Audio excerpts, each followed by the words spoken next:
Mayor Pro Tem Rennick, Here. Alderman McGray, Here. Alderman McDermott, Alderwoman Jones, Here. Alderwoman Joseph. Here. Here. Madam Mayor, you have a quorum. Thank you. Alderwoman Joseph, will you lead us in? Yes.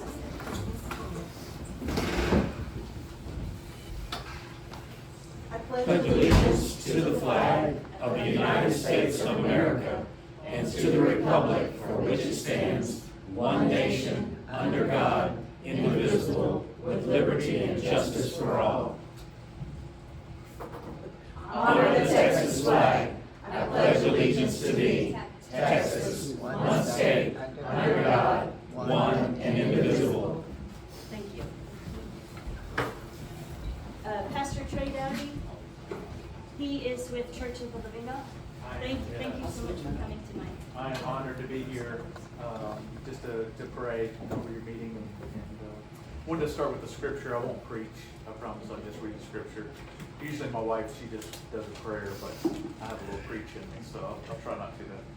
This is 1 Corinthians, the 15th chapter. Paul writes this: "So now, beloved ones, stand firm, stable and enduring. Live your lives with an unshakable confidence. We know that we prosper and excel in every season by serving the Lord, because we are assured that our union with the Lord makes our labor productive with fruit that endures." Let us pray. Father, we are grateful to come into this new year. I thank you for all the leadership present here. God, you said in your word that if we ask you for wisdom, you would give it to us. And so as we just read that we would be productive in you, I pray for wisdom for each of the council members, the mayor, all the city servants. God, we pray for protection for the fire department, first responders, and police officers. I thank you for your mercy upon this city. Let this city prosper, God. I pray a blessing upon each and every one of the citizens in this city. Let this be a year filled with your love, your mercy, and your goodness. In Jesus' name I pray. Amen. Amen. Thank you so much. Thank you. All right, does any council member have a conflict of interest to note with respect to the agenda tonight? No. Okay, we have no, public comment. Okay, first of all, our folks present. All right, Miss Jaime Flag? Jamie Flag? Flores. Jaime? Me? Jaime, oh, Flores, okay, sorry, I thought it said Flag. Are you calling me? Yes, I am. What's up?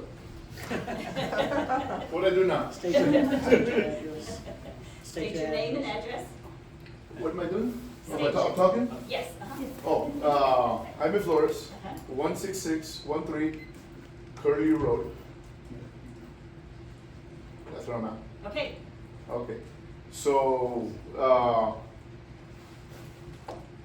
all the rules that are going into place, all the rules that are being considered, for the STRs, just, they seem excessive on the STRs as far as overreach. It just seems really, really intrusive. Like the big thing I had, and I wrote you guys a letter a while back ago, was like when that fee was $50, and then all of a sudden it became $250. So that's 500% return. I've never made 500% in any investment I've ever made. I wish I would have invested in that. I could have made some money. But it just, and then that was to govern ourselves, to have you guys oversee the SDRs or whomever, not you guys, but whomever oversee the SDR.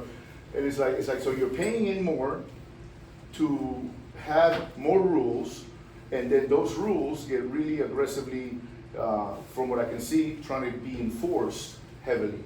Like now this thing with the 2 citations that, and if you get, maybe somebody can explain that to me. If you get 2 citations, you lose your ability to have an SDR? Is that what it is? That's what's being discussed. That's what's being discussed, right? And that's just like, and then on top of that, 2 citations being, how much time do I get? 3 minutes. How much time have I used? You have about a minute and a half. A minute and a half, okay. So then those 2 citations, if you violate them, okay, then is it gone forever? That your SDR, you can't do anything with it? That's one thing that seems really wrong. If that's the case, which I don't know what the intended purpose of that is.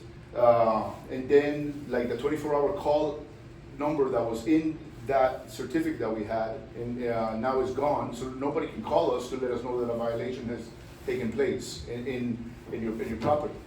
You know, so then things are happening and you're away, and all of a sudden the 2 citations could happen on 1 rental, you know, and then you're out of the business. And it's just where you're out of being able to. It seems like all the rules are set in order to try to stop the SDRs, and they're only focused on the SDRs and not focused on all of Jamaica Beach. You know, if you have a rule for an SDR, it should apply the same for everybody. There's been some talk before that I've seen about the sewage being overloaded because the SDRs. That's just simply not true. You know, our 2 homes, or our home, and where we're at, it's not used this whole time. There's 0 usage. And if you average out our owner or a landowner that's here all the time, he's using the sewage every single day. So, and even the people who come here, when they dump all their money in Galveston, you should give me a 10-minute one, 10-second one. Thank you very Yeah, much. no problem. All right, Ms. Marisol. Okay.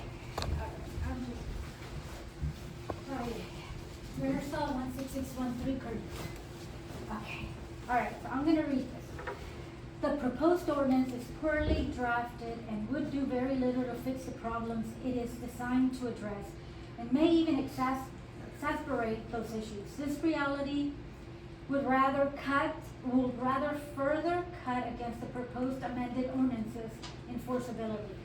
As to the city's overstated concern that the city is currently drowning in SDRs, the ordinance fails to employ any mechanism to reduce the number of SDRs in the short term, and instead employs a system whereby SDRs will naturally reduce over multiple generations after residents and their heirs have exhausted their 1 probate limitation. Also depriving homeowners of the right to freely transfer their right to rent out their properties will likely exacerbate rather than reduce the number of SDRs in the city. SDR operators who have been willing to sell their property for a higher price in a market where SDRs are allowed will now likely hold on to their properties and continue renting them out in lieu of accepting a lower price. As worded, the ordinance also fails to account for numerous contingencies and scenarios. If a person dies intestate, that is without a will, then Texas law allows for the descent of that person's property to their heirs. However, the proposed ordinance only allows the passing of the right to rent through the probate of a will, meaning that citizens who did intestate, a common occurrence, are out of luck. The proposed ordinance restraint on transfer scheme can also be easily evaded by holding title to SDR property by an LLC, trust, or other legal entity, and by selling or transferring the stock of that entity without actually transferring title to the property. These glaring deficiencies and loopholes show that the proposed amendment ordinance is far from carefully and narrowly drafted legislation meant to balance the rights of all property owners. A court will be hesitant to enforce such a poorly drafted ordinance in the first place, let alone one that so negatively and materially affects fundamental property rights. Additionally, should the city enact any sort of ban on the transferability of the right to operate SDR, then at the very least, that action will be considered a regulatory taking that would obligate Jamaica Beach to compensate every single homeowner on Jamaica Beach, regardless of whether the homeowner is engaged in short-term rental activity or not, for the diminution in value caused by the loss of the value right to operate the property as a short-term rental. Please see Village of Tiki Island lawsuit. Thank you. Okay, Ms. Jones? Well, I didn't talk about STRs, but Ginger Jones, 16612 Curly. We go to the expense of putting these beautiful lights up, and we had people come in for New Year's, and they were all gone. Maybe next year we could consider leaving them up, at least through the New Year's. And also think about maybe Mardi Gras, it's coming up. You know, so that was my suggestion is I'd like to see the lights longer. If you gotta go to the expense of putting them up and buying them and everything, let's enjoy them. Thank you. Thank you. All right, Mr. Francis, do you have some emailed in comments? I do. Zachary Strickland, 16564 Pelican Road. I'm disappointed that the mayor and city council have used the concept of consolidating STR ordinances as a method to try and incorporate provisions that are so impactful to property rights and homeowners' right to rent.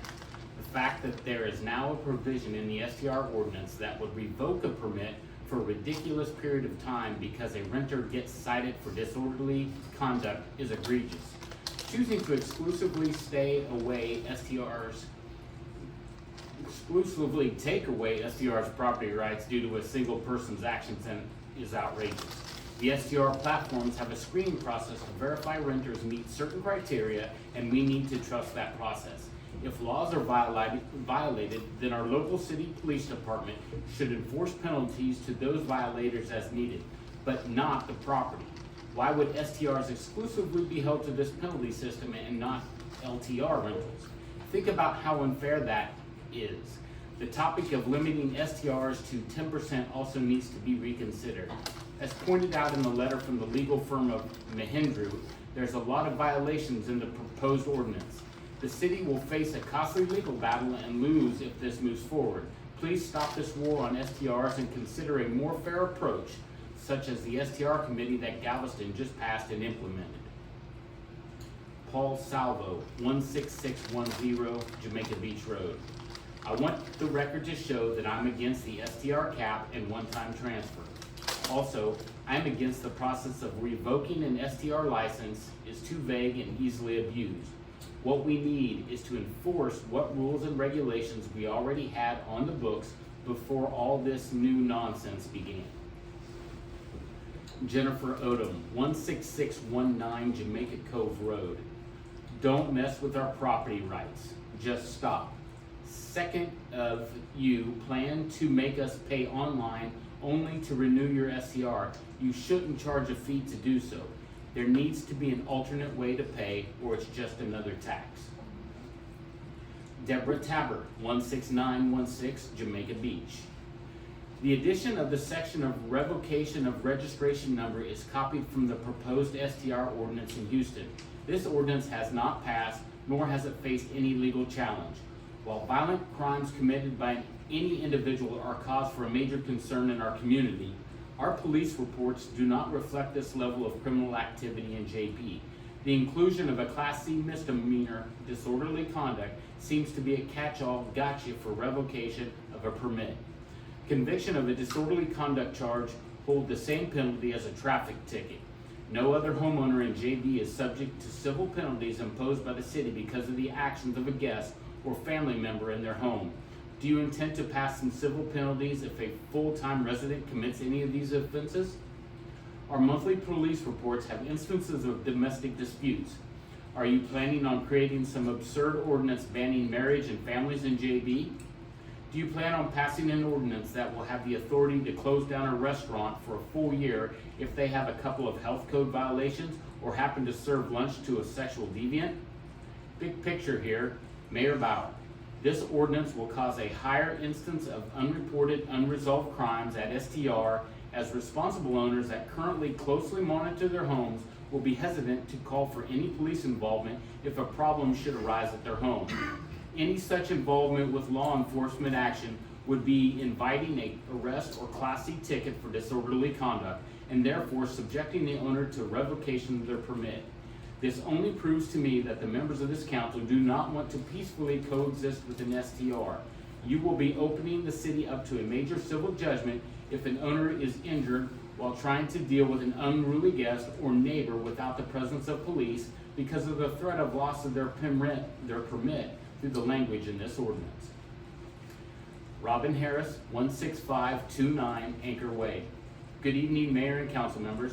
I have two significant concerns regarding the proposed changes to the short-term rental ordinance. First, the one-time transfer provision for permits remains deeply problematic.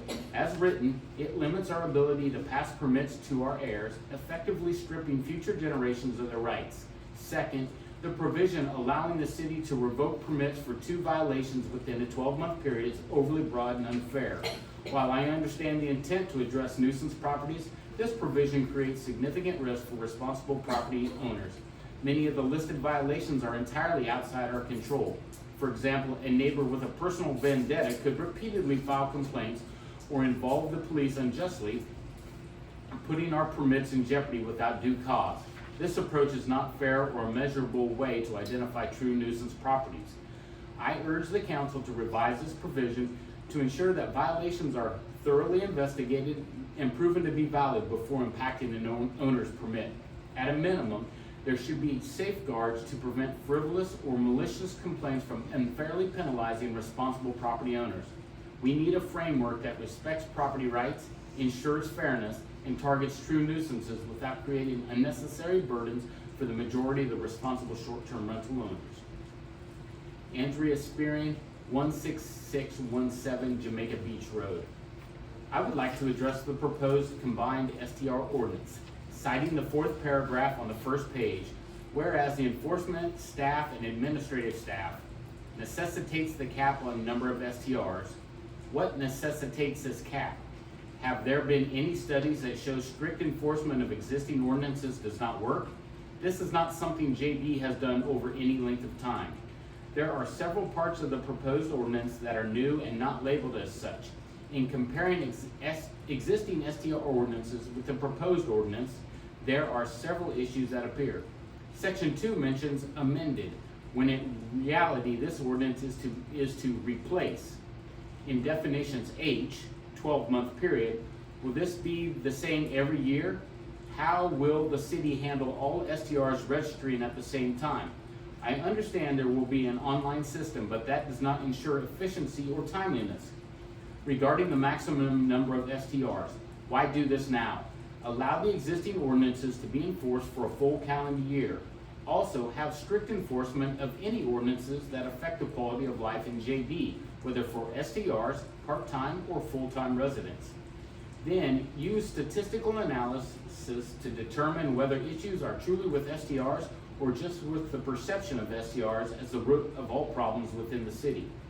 I also have grave concerns about the loss of STR capability upon the sale of my home in JB with passage of the cap as described in this ordinance.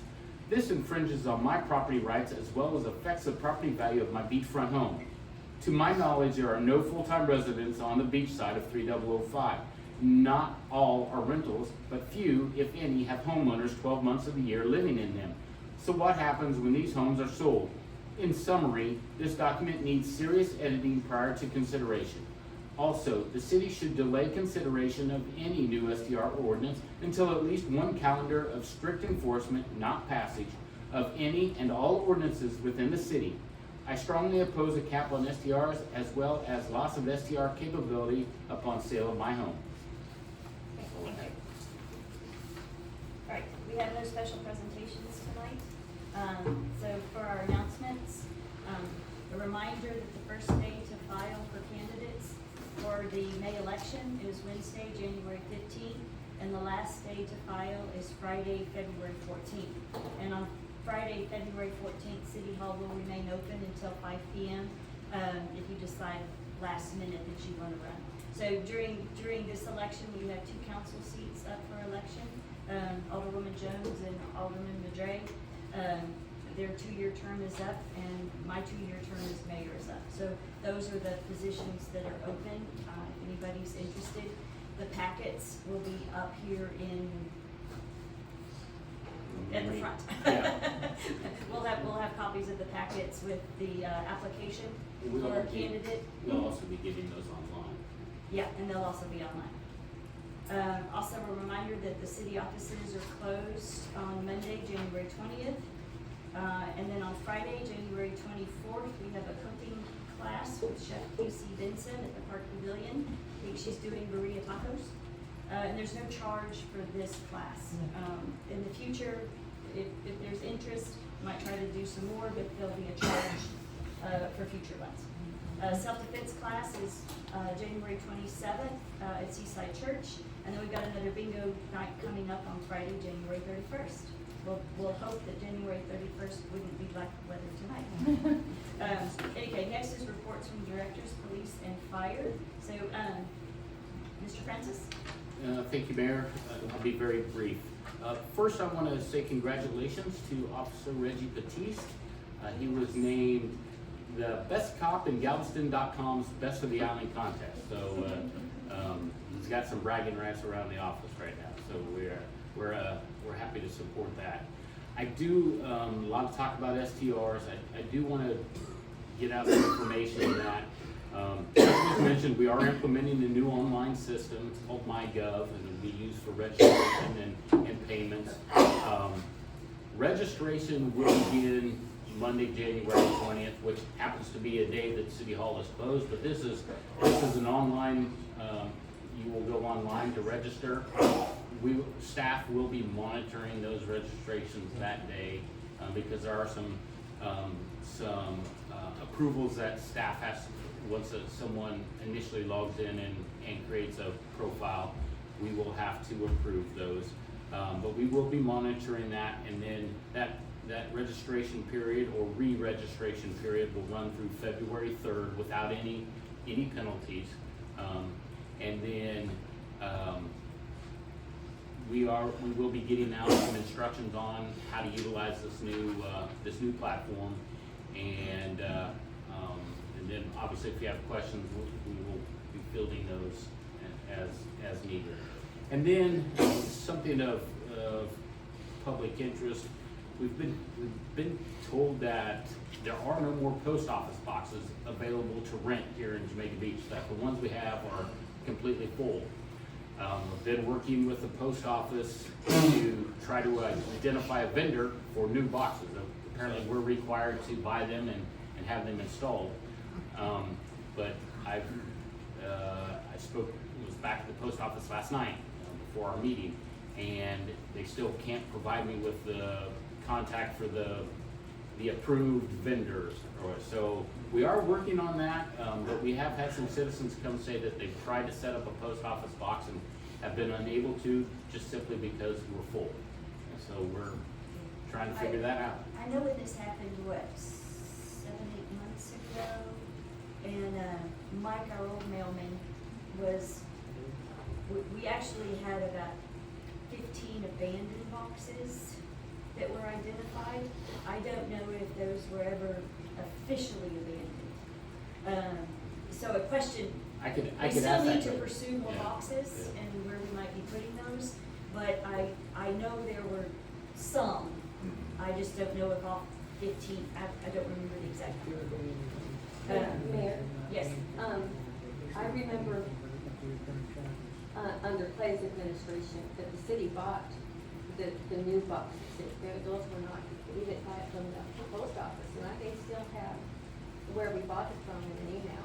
Okay, if you could. Well, that'd be great, because they said, because I asked if you go on Amazon or something like that, and they said that these are, it's not a post office vendor, but they are Keyed correctly. approved in size and dimensions and stuff by the post Yeah. office, so. The other thing too to check into is we could potentially remove one of the larger parcel boxes or two of the larger parcel boxes, right? The ones that are about this big, and put in, I think each of those parcel boxes could accommodate maybe 5 or 6 regular mail boxes. We have enough problems with parcel. I hate to remove any I parcel agree, things. I agree, but if the delay in getting All right. replacements in place, that could be a short-term solution, until we get those buildings. Right. So, I also think, Pam, when this happened before, Pam had gotten through to the postmaster and had gotten, approved vendors. Yeah. So I think she's got a couple in her resource as well. Yep. If you don't get any more and it took her like a month Gosh, to get the postmaster to respond with that list. Right. So, Yeah, I've just been busy with the supervisor there, who's But he did tell me the postmaster is there from 8 to 12, Monday through Friday, so. Okay. All right, Good luck. That's all I have. okay. Next, Chief Garibay? Do you have anything to add to your report? Just want to tell everybody, thank you for coming out for the polar plunge. In the end, I believe we raised over $16,700 for special needs. Gil almost went in, but he decided not to jump in. So next year. Another day, another beer. Yes, sir. Okay, Mr. Quintero? One thing that's not on the report is that we had the P&Z meeting on Tuesday, Yes. and we will have to have a public hearing probably at the next council meeting Okay, for approval on some new plats. okay, thank you.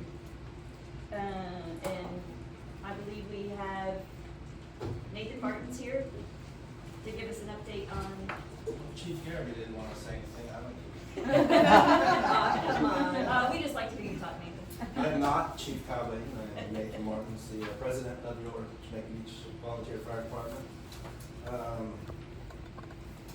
Okay, so summary for those of you who don't know, Jamaica Beach Volunteer Fire Department is a certified first responder organization with advanced life support capabilities. We were founded in 1976. We are also a 501c3 volunteer-based organization dedicated to the safety of the citizens of Jamaica Beach and to the safety of everyone who lives or visits the west end of Galveston Island. We are a part of the Galveston Marine Response Organization and have mutual aid agreements with Galveston Island Beach Patrol and Galveston Fire Department for water rescues and structure fires on the west end of the island. We essentially go from 103rd Street to San Luis Pass is our expanded territory. We have a mutual aid agreement with Galveston Area Ambulance Authority for EMS response, and we operate under their medical protocols and medical direction. We are supported by donations from the private and public sectors, and also the water bill. So thank you, citizens of Jamaica Beach. We have 34 active volunteer firefighters operating a 2010 Class A pumper, a 1998 Class A pumper, a 2004 105-foot platform aerial, a 2000 medium rescue truck, a 2017 light rescue SUV, a 2017 light rescue truck, a 2011 brush truck, and a 21-foot sea legs amphibious rescue boats. Also a 21-foot Mako shallow water rescue boat, and 2 jet skis with rescue sleds. We also have 2 rapid response vehicles for incident command. All vehicles are equipped with basic life support capability, with advanced life support capability on the medium rescue truck.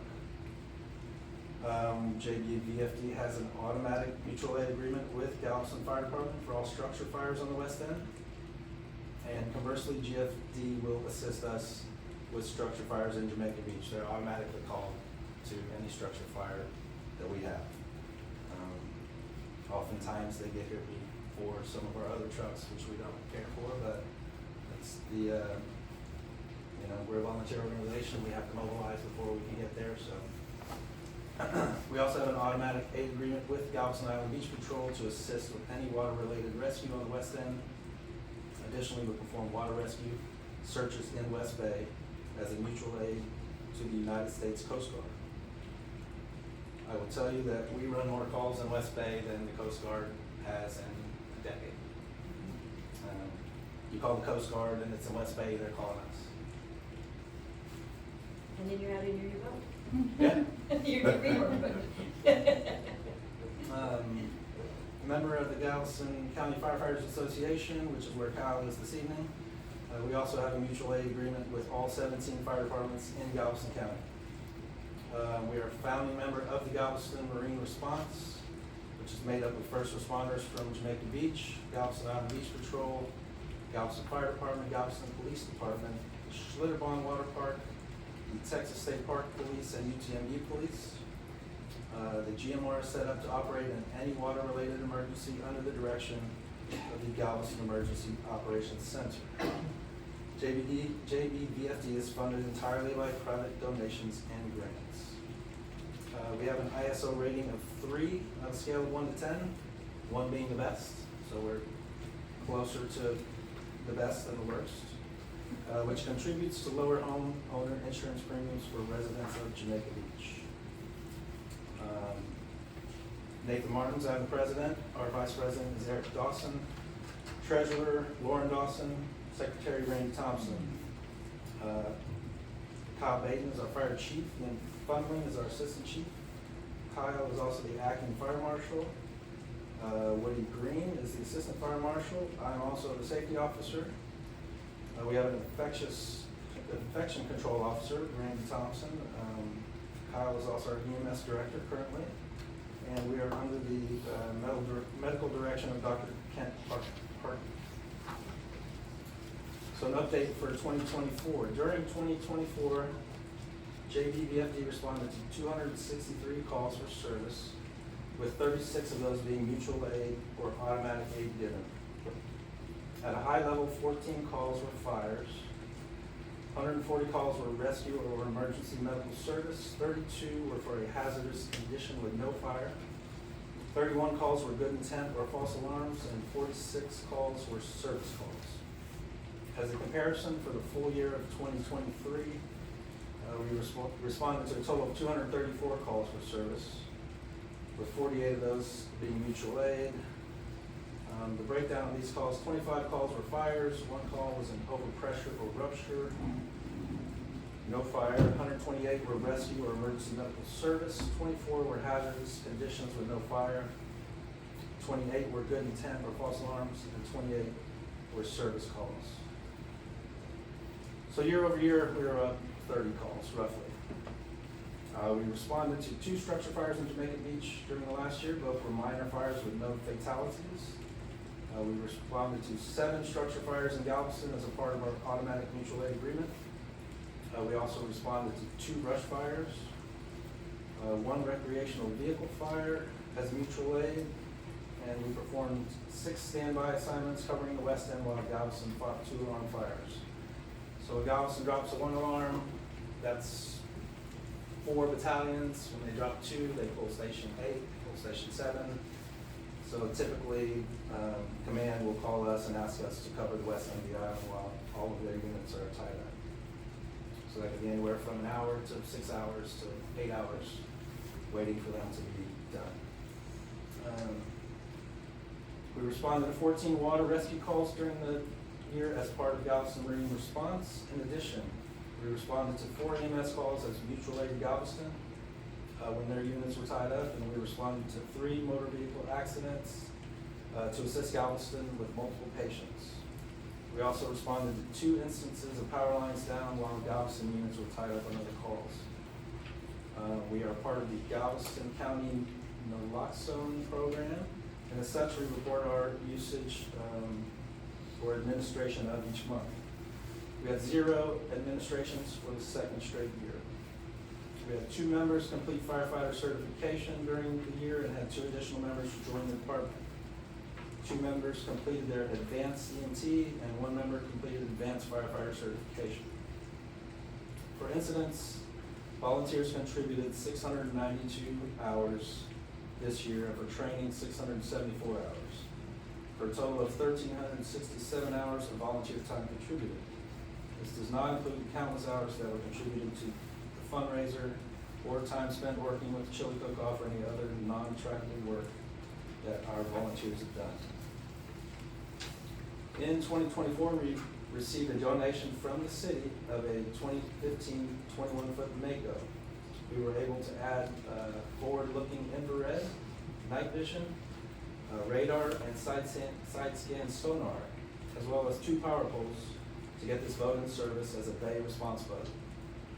It has since been used several times and provides a tremendous new capability for our fleet. So previously, we hit the bay at night looking for a missing boater or drowned person. We're doing the grid search, giving it our best shot. Sometimes we are lucky, sometimes we're not. Now we're able to look at the entire bay and hopefully pick up a heat signature. Also on recoveries, we have site scan sonar, which is beneficial to seeing what's just beneath the water. A lot of times, unfortunately, when people drown, they typically surface or are found within 20 yards of where they drown. So, don't tell the Coast Guard that, because they have different ideas about that, but anyway. So thank you to the city. We have a new capable asset. After the Mako was put in service, we were able to take the Sea Legs amphibious boat out of service for much needed overhaul. We replaced the hydraulic engine as well as a complete service of the outboard, and extended an already overextended life of that asset. JDFD also participated in the Galveston Mardi Gras parades and in the Jamaica Beach Christmas celebrations at the city park and the boat parade during the year. Our barbecue fundraiser had a record attendance as well as tremendous response from our mailouts and exceeded our fundraising goals. In 2024, we applied for a 5-ton military truck from the Federal Excess Property Program. If awarded, the intent is to turn this vehicle into a high water rescue vehicle for medical evacuation when the streets are flooded. In 2024, we were awarded an emergency grant through the Texas Forest Service for replacement of personal protective equipment or bunker gear that was damaged during Hurricane Beryl. This grant has allowed us to pay down the payment and allows to finance the replacement of bunker gear for all members. That's in the process. We should have 20 new sets of bunker gear in a month. And aside from being damaged, a lot of our bunker gear is ending its useful life. And the rest is graphs and further statistics, which I won't bore you with, and you get your own leisure. And that's all I had. Thank you. I'd like to add, first of all, thank you for recognizing the vote, and glad that y'all had the in-house capability to fix it at a volunteer rate. Also, I'd like to comment that everybody knows that there's a $10 donation on your water bill, and I encourage all people to not, that you can get rid of it if you want to, but I'd like people to think about what the cost of a fire department would be if they weren't volunteer. To staff a fully staffed volunteer fire department with 3 people on staff 24 hours a day, our taxes would go up dramatically, our property taxes to cover that. So your $10 donation goes a lot farther with these guys than your property tax would go if we had to actually fund our own fire department. So please, I encourage people to not take it off their bill and even consider raising it a bit, because these guys do a tremendous job for us. Next year I'll come with receipts for the maintenance for all our apparatus. Thank you. Thank you. Okay, next is, approval of minutes from last meeting.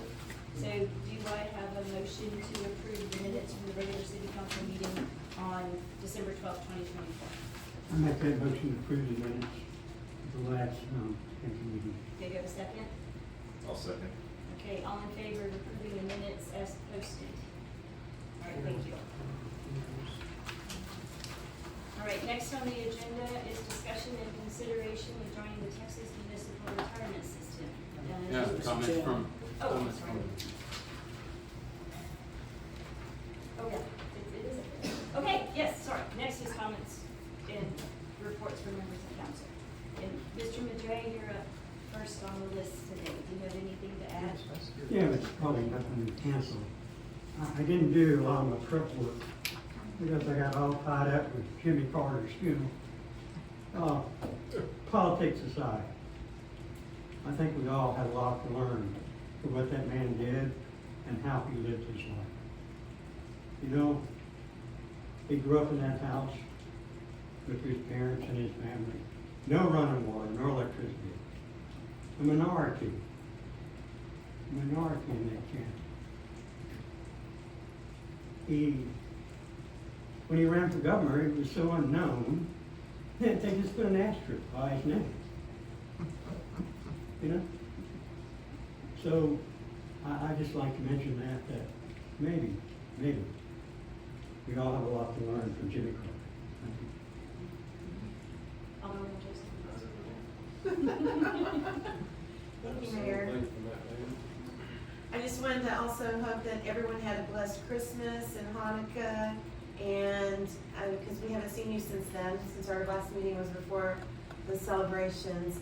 And I want to thank Kendall and Tina and the staff of our wonderful City by the Beach for a wonderful Christmas luncheon that was given for the City Hall staff. And thank you for inviting the mayor and our city council, because what I enjoyed the most out of all of that, which was very simple and well done at the park, is I just loved being an HR manager and being, in the business of people. The most thing I enjoyed the most was sitting back and watching the joy and camaraderie of the city employees, the police officers and their family, and the firefighters and our EMTs that came. That brought me such great joy, just sitting back, because, I am in the people business in my 30-year career as an HR professional. And one thing that's really great to see was the camaraderie, Kendall, that your staff had, and Chief and his staff, and Chief Baden and his staff, just enjoying each other's company, allowing us to enjoy that company with everybody. And even though I didn't get to stay but for maybe about an hour, hour and a half, that gave me a lot of Christmas joy. And whatever the things that happened from that, knowing that it was well worth it. So thank you for that.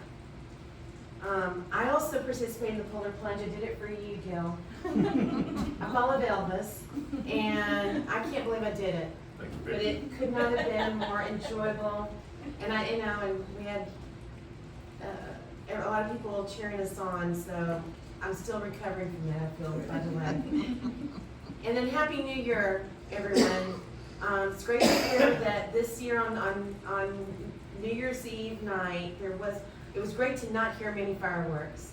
And I saw the wonderful posts from people on our different Jamaica Beach City pages, Facebook pages, that they were excited to not hear that many. I know my dogs were not scared, and they are scared of the fireworks. And I think a lot of it had to do, and thank you, Kendall and your staff, for putting that notification in the fine, because I think that went a long way. I think knowing that there was a fine up to $1,000, I think that really deterred some people from doing it, because I know where I live, closer to 3005, there's a lot of fireworks. There wasn't this time, so it was really nice. The beach looks amazing, and I hope we continue to keep it looking that way as we get closer to spring break. And then last night, I enjoyed so much enjoying the camaraderie of our city staff and the Mayors and City Council Members Association dinner last night to join all the other cities in our county, co-hosted by our wonderful Jamaica Beach and our Tiki Island and Biovis and Hitchcock, Tina and whoever, all the other community coordinators. They did a great job. I thought that was really wonderful.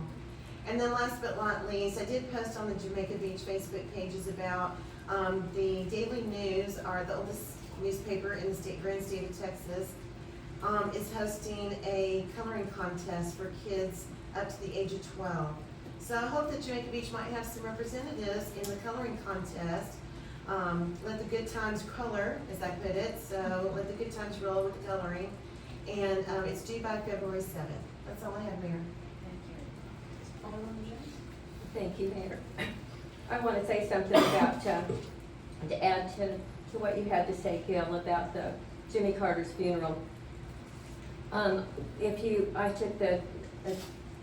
listened especially to Gerald Ford's son, Steve Ford, and he read his father's eulogy to Jimmy Carter.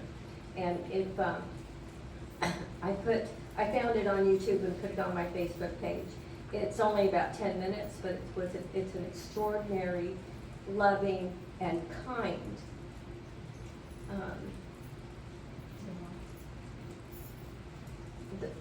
the way that he spoke of his friend, Jimmy Carter, who they, ran against.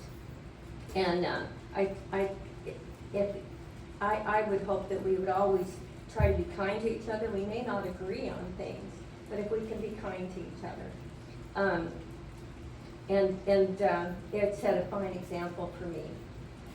The next thing I just want to mention is, I didn't get much done. I hate the cold and I just kind of hunkered down. But the mayor asked me yesterday, day before, if I could take some time and just go do some research for her. I love to research. I can sit there and research along with my electric blanket, I'm good. So, but this is a fascinating document that I've always wanted to see. And I wanted to bring this up. This is our Articles of Incorporation for the City of Jamaica Beach. It was done, approved by a judge on the 12th day of May, 1975. I love history stuff, so I love this stuff. But part of it was so intriguing is that they held an election back then. There were 74 people who voted, 71 cast votes that were in favor of incorporating the city, and 3 votes were against, which shows that we are not going to always agree.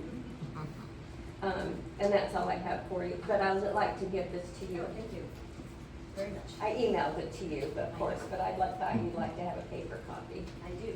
Thank you, Mayor. All right. Mayor Pro Tem Ray. Okay, thank you. So as a part of my high school experience, I went to a Catholic high school, and so I have a very minor connection to Jimmy Carter because as my public service, I did Habitat for Humanity. I donated my time, which was a great program to rehabilitate homes for needy families, and I found that to be a very valuable program. So I thought, I wanted to mention that.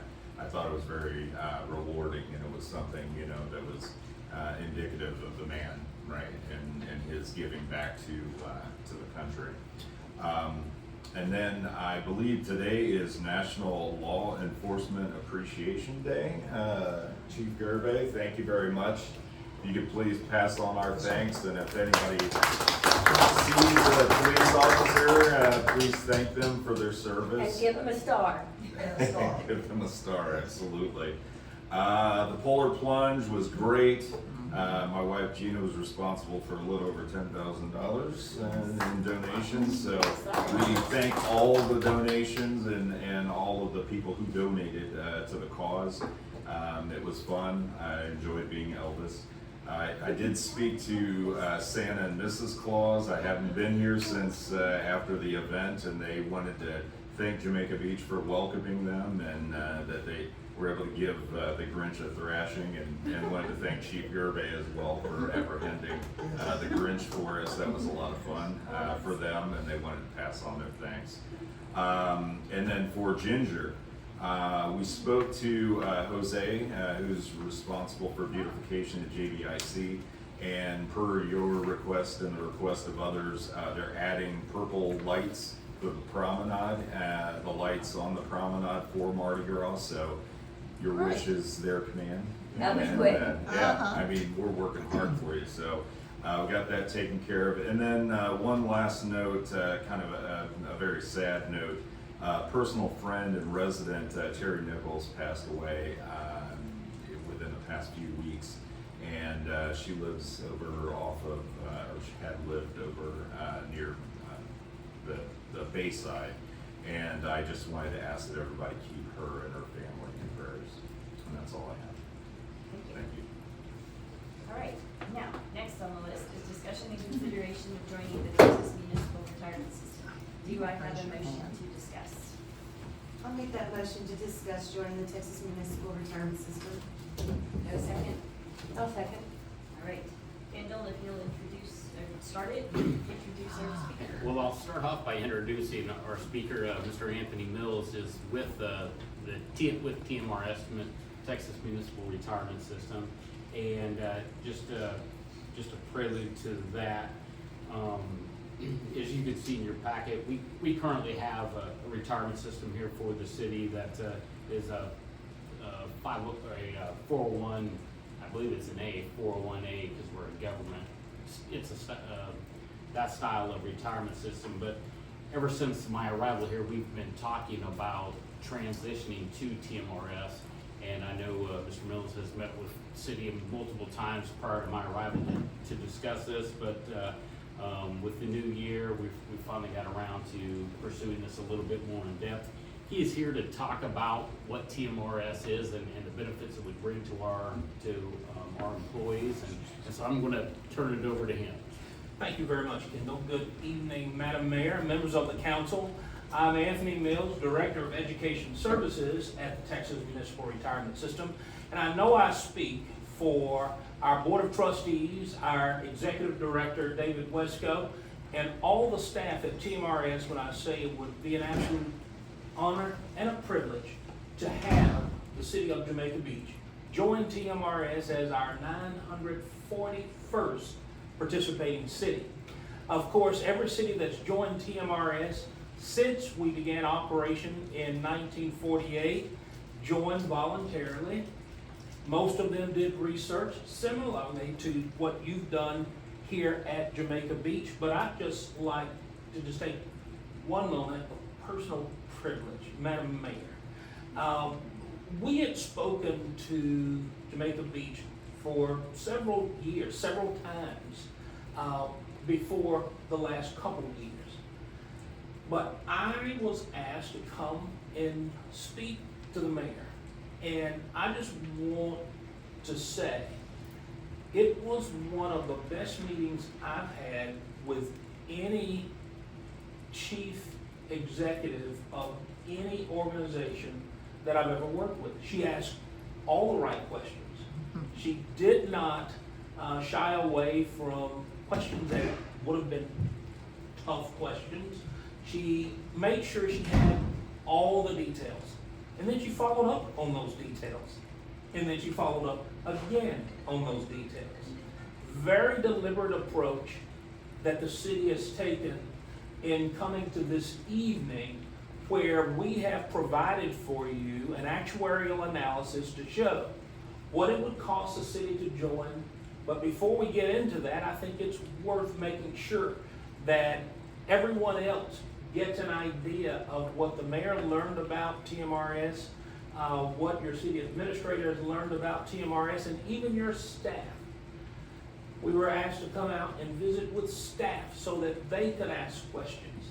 This has been about the most deliberative approach that I've ever seen for a city to finally come to the decision whether or not you're going to join TMRS. If you were to join TMRS, I want to make sure that you understand what you're getting. What you're getting is one of the true model public pension plans, not just here in Texas, but in the nation. TMRS, and there are a few distinguishing characteristics that I like to point out to any governing body about TMRS, because when you read about, hear about public pension plans, so often you will hear negative news about those plans. We're different. We're different. And we're different because we've made tough decisions over our almost 77-year history. We were designed for small towns. So we have almost 20 cities now, 18 cities, that have just one employee in the workforce. But we were designed so that we could accommodate a town of that size. For the cities that we have brought in over the last 4 or 5 years, the city of Jamaica Beach with the 13 full-time employees who would qualify for participation in TMRS, you would actually be a good-sized city to join TMRS, so we would welcome you into the system. But when talking to governing bodies about TMRS and why we're different, every city in TMRS, you design your plan at the local level. Yes, you're given a menu of options from which to choose, but you decide here what's going to work best for Jamaica Beach. We don't tell you from Austin that this is what you got. You tell us. And by telling us, you're also telling us this is what we're going to pay for the plan. Yes, we tell you what those options would cost, but you tell us this is our plan design. But then you're also given options over the years to either improve your plan, or if we ever had a situation where the plan costs more than you ever thought, a future council could decide we need a different set of options to affect the cost of the plan. So it's local control. I want to make sure that you understand that about TMRS. Your decisions are made here locally, not from Austin. Then I also want to make sure that you understand what distinguishes TMRS from other public plans that you may hear about, even some of the other major state public plans. TMRS has a fixed amortization schedule for each of our 940 cities. We have a fixed amortization schedule, and we have for each of these cities the annual valuation results that we send and the rates that the cities pay into TMRS. That's the percentage of your covered employee payroll.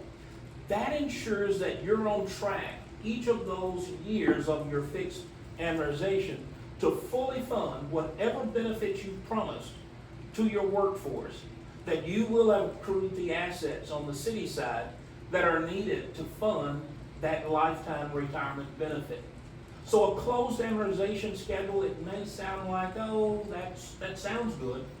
But whenever you hear about plans that are broken, one of the main reasons they're broken is that there's no point in time in which you can say, this is when this thing is paid for.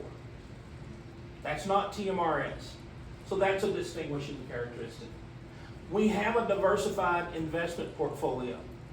One of the more conservative return assumptions, 6.75%, is our return assumption, the lowest among all the state pension plans, and one of the lowest in the nation. But we have historically met that 6.75%. When you look at what we've averaged historically, we're at about the 7% range. And we are constantly doing the work that it takes to ensure that we'll continue to meet that return assumption. So a closed amortization schedule, a diversified investment portfolio, and then importantly, the actuarial funding methodology that undergirds our program ensures that for the demographics that you have here at Jamaica Beach, and within that fixed amortization schedule, you're on track. Every city in TMRS is on track to be 100% funded. As a matter of fact, almost a third of TMRS cities, actually more than a third of TMRS cities are already more than 100% funded. Those that are not 100% funded are on track to become 100% funded for the very reasons that I just described. I like to get that out of the way whenever I'm talking to any governing body, because before we can talk about what TMRS is, I need you to know that if you do decide to join TMRS, exactly what you're getting. Now, every city that has joined TMRS, when you do join, I want to make sure that you understand the full-time employees, those who work 1,000 hours or more per year, it's mandatory that they be enrolled. And it is a joint venture between the employees who come to work here and the city to fund the retirement plan. You'll decide by ordinance, should you join, how much or what percentage of their salary the employees would pay in to TMRS. That's 5, 6, or 7%. And you'll decide how much the city will match. 1 to 1, 1.5 to 1, or 2 to 1. And over the course of an employee's career, the employee will pay in, and then the contribution rate that the city pays into TMRS ensures that you set aside those matching dollars, and you will have funded the benefit by the time the employee gets to the end of his career.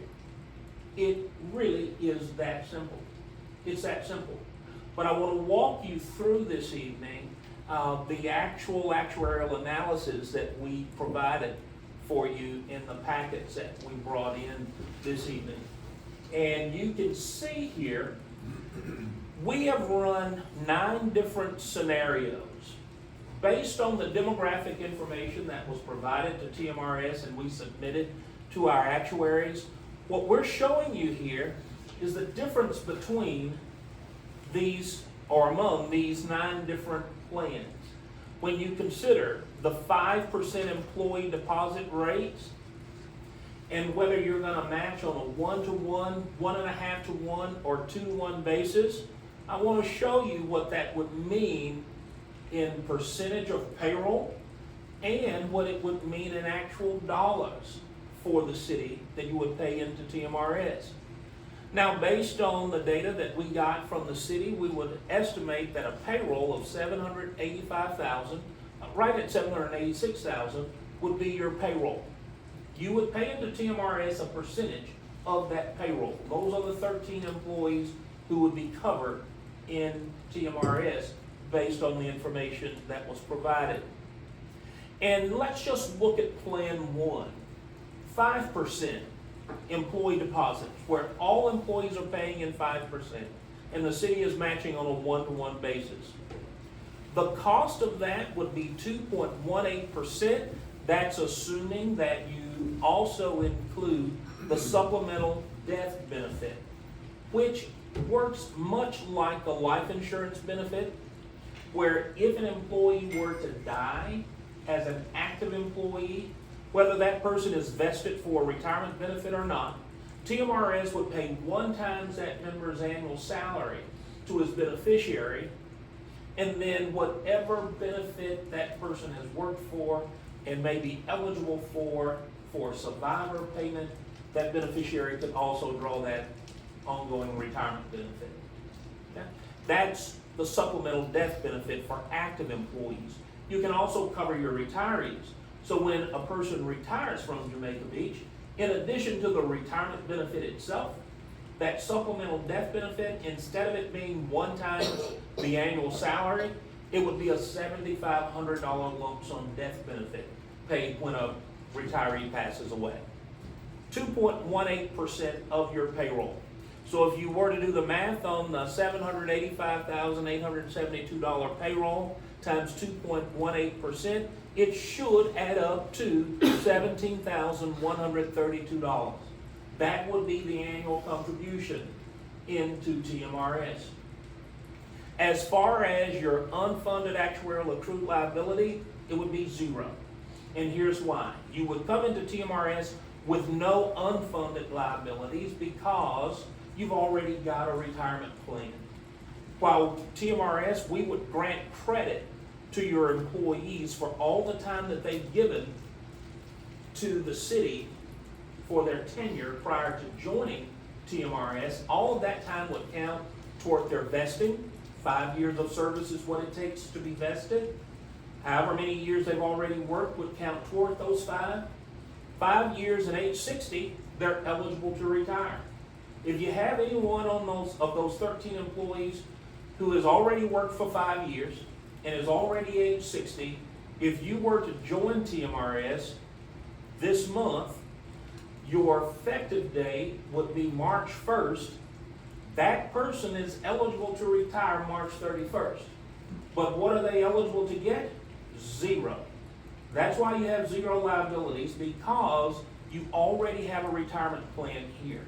And in TMRS, anytime a city already has a plan before joining us, we don't grant any prior service credit that would grant any monetary benefit.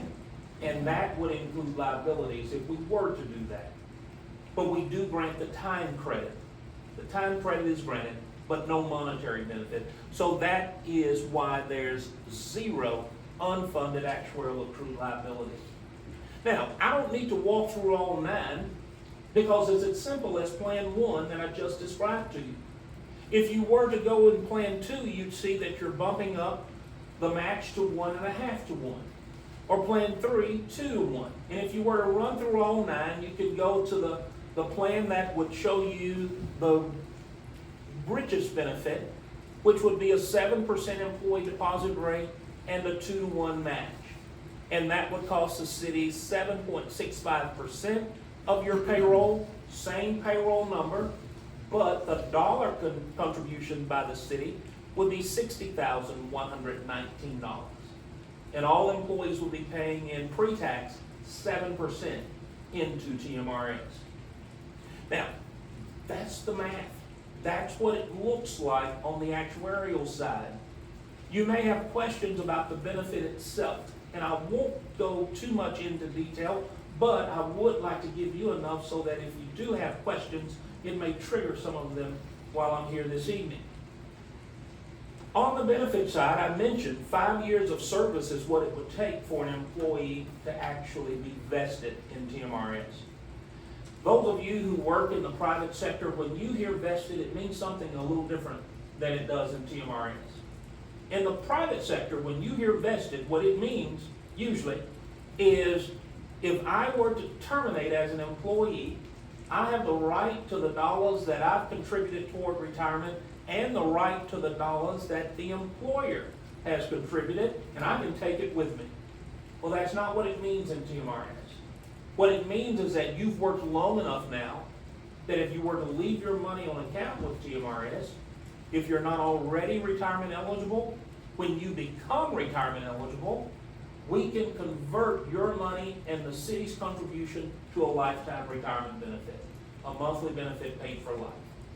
That's what vesting means in TMRS. And on the retirement eligibility, I've already mentioned that vesting at age 60 is one way to qualify. It's not the only way.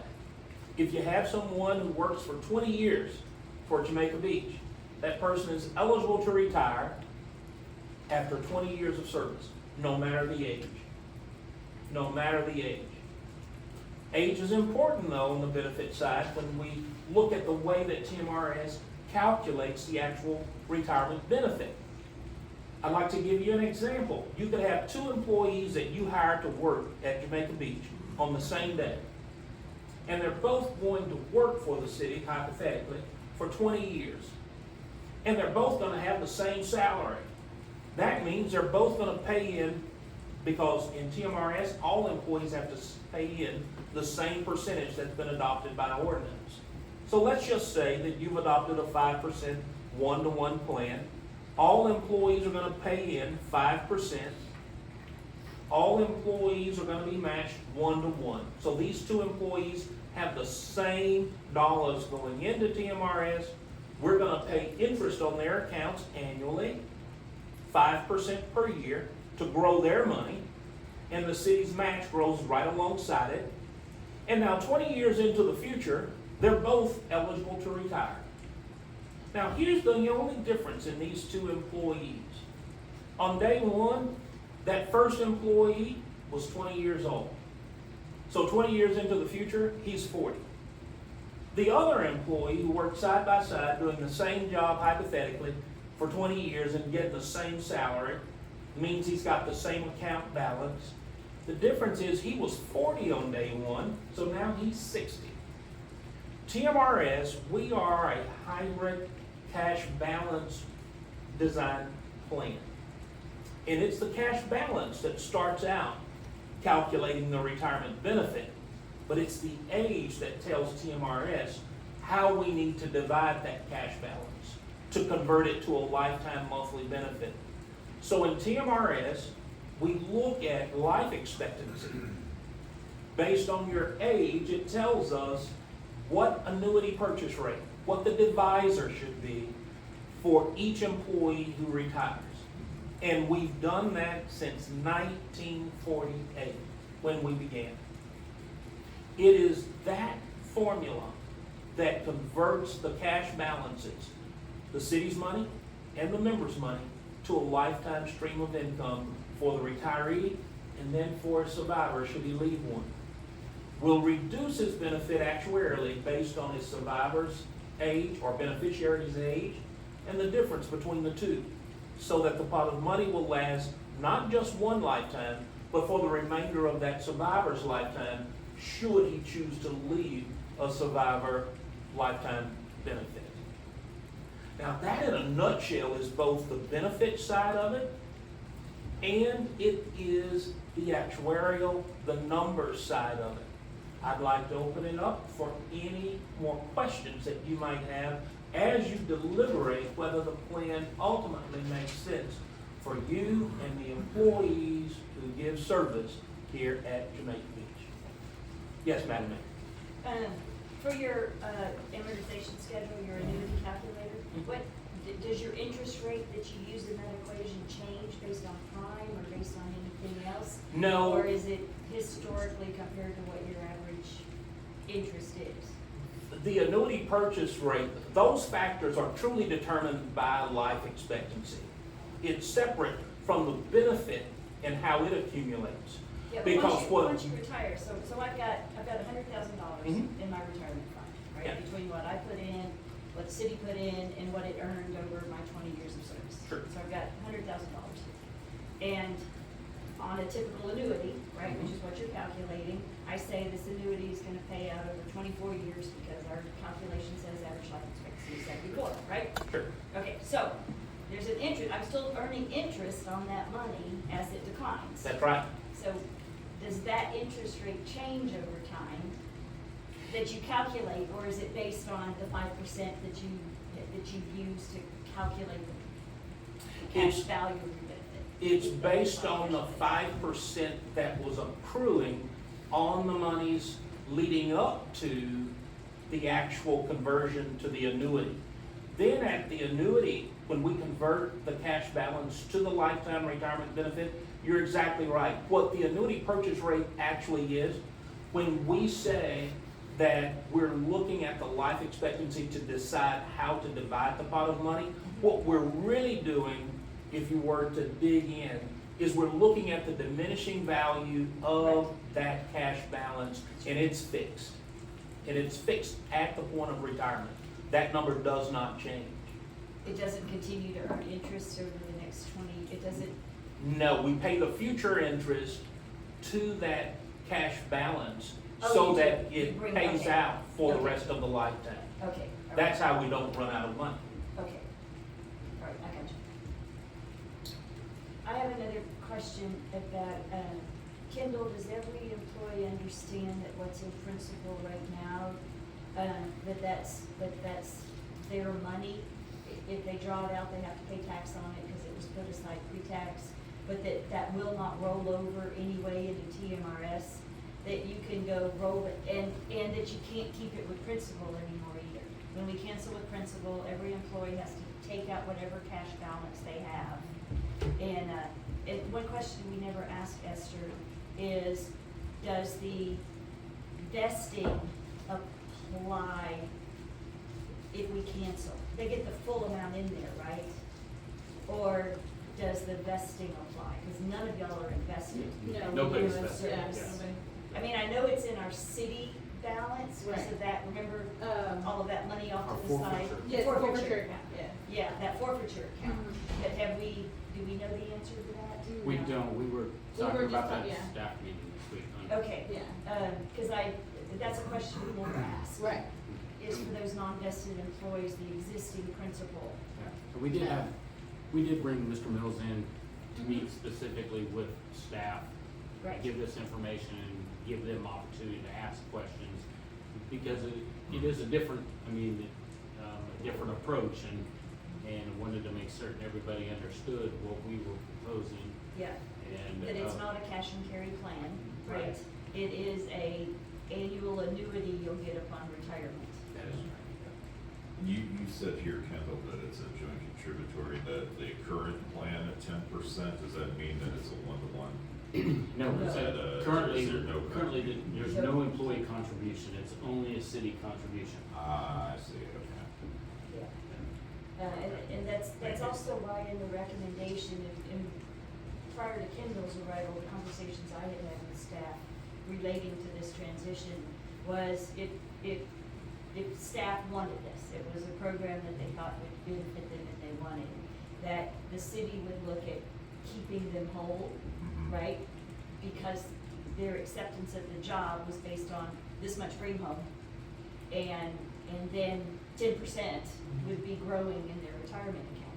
But under this scenario, they're putting in 5%. Granted, it's pre-tax, but, that means that they're taking home roughly 4% less than before joining TMRs. So the recommendation was we would up their salaries a little bit, and they wouldn't still be, well, I guess your number kind of almost keeps them whole for tax benefits also. It comes real close to keeping them whole. So that would be the recommendation. So it's taxed when it's distributed out? when they're taking it, at retirement, it's taxed at that point, it's. Yes, Oh, yeah, that's correct. All the dollars that go in pre-tax, and they grow tax deferred. And then when the member starts to draw the retirement benefit, that's when taxes are It's paid. income at that point. Okay. That's correct. Yeah. But no, the main thing is that we would, right now, they're not paying anything. But if we up their salary by 5%, which is the amount now they're having to contribute, they'll still be taking home a little less money. Because the 5% we're giving them is taxed versus the 5% they're contributing is pre-tax, right? So they might give $50 a month, right? Right. But that money wasn't taxed. Now we give them $50, but out of that $50, Uncle Sam gets his Social Security, his Medicare, and his FICA portion, right? Right. But is that only because we're trying to drive participation? I mean, to make sure that people No, it's to make participate, or- sure that our employees are taking home the same amount of money, Same money. right? Because general, I mean, I know it's different with municipalities, but in companies, you decide if you want to participate, but you know you're not gonna recoup that, the company's not gonna give you an increase Right. to do that, but that's what I was wondering, is it because we were trying to drive No, participation? No, mandatory. it's mandatory, mandatory. yeah, so if we join as a city, Uh-huh. then Every everybody is employee. mandated You to. have to, okay, And that's the every, difference. and every Okay. employee that works over 1,000 hours a year That is correct. is required to join. That answers my question, okay, perfect. So, Thank you. yeah, so anyway, Kendall, you can go That into, makes sense. I think. Have you determined which, matching ratio would be Well, closer to? so the recommendation is the 5% with the 1-to-1 match. That's what's vision, you'll see up here, the city's estimated annual contribution is $17,000, Mhm. 17,132. But then the recommendation would also be to increase salaries by the 5%, just what Mayor Bauer was speaking about, to help keep employees whole. Now that, the reason is we're kind of dipping our toes in the water. As Mr. Mills indicated, this plan can change. We can increase the benefit as we get into this a little further. We start understanding, budgetary, what the demands it puts on the budget. But right now, it's the least of the 9 options he mentioned. It's kind of a key pole. But we also have to recognize, if we put in 5%, and then we increase their salary by 5%, the impact to the city, it still increases our contribution, it's not contribution, it increases the cost to the city a little bit. It does. It's not much. It's the 7.5% that is the city's portion of FICA, Medicare, and Social Security, right? So that 7.5%, they pay, the employee pays 7.5%, city matches it with 7.5%. Well, we're still gonna be out that extra 7.5% on 5%, Yes. right? Okay. We raised them 5%, well, they're out 7.5%, well, what more than that, on. It's like, something with 6.5. Yeah, but then they're out federal income tax also on that. But this will make our retirement cost go up just a little bit. Okay. It's that 7.5% on 7.6 on 5%. Does that make sense? Yeah, it does. Okay. I understand. I just, but how does that, we can look at it in a few different ways. Of course, we want to protect our people and we want to make this a place where we want people to work, right? And attract people here. So how does that, how do we compare, I guess, to local municipalities as far as retirement programs go?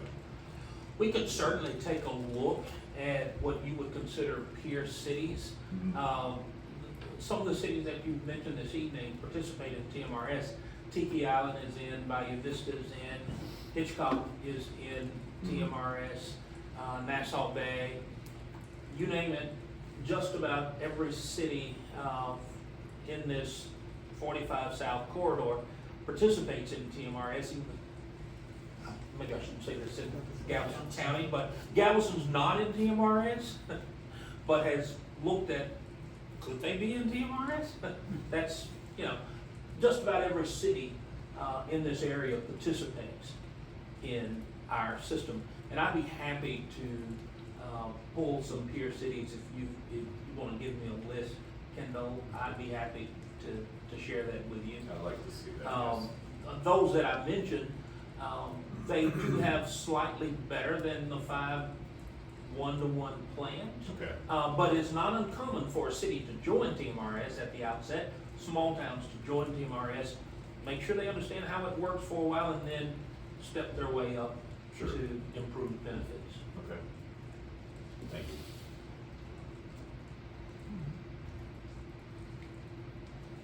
I mean, I asked lots of questions Yeah. before. Well, and, you know, I prompted the, Esther to ask lots of questions Right. to make sure employees understood. I just wanna make sure that we're competitive, right? And I wanna, make sure that our people are covered. Well, and I think my suggestion there's from a budget perspective, where we can manage what we proposed. Yes. Within our budget constraints. Yes, it raises it, somebody needs to do the quick math for me on 5% times 0.0765. Divided by, but it's the not. whole number, the whole budget number, we are under budget, Yes, even at the 5% 1-to-1, and including the 5% increase in Increase the in salary. so my recommendation would be we stay within our budget approved for this year. Mhm. And then in next year's budget process, if we wanted to consider, okay, are we competitive? Sure. How could we add extra benefit to the city? We could possibly match 1.5 to 1, or that could be another option. And do you have a question? Ginger Jones, 16612 Carver. Maybe I'm not understanding it, but if you're giving them a 5% raise and they're paying 5% and the city's paying 5%, isn't the city paying all of it? No, we're paying, Okay. we're now paying, the 5, currently, we put in 10%, just a Okay, flat 10%. The city That's- does. That's our Yes. budget, and that's what we've been doing. okay. So, under TMRS, the city will put in 5%. Then we're bumping the salaries 5%. And see, that's where that's kind of a misnomer, because like in this one, we're actually putting in 2.18%, That's correct. not 5%.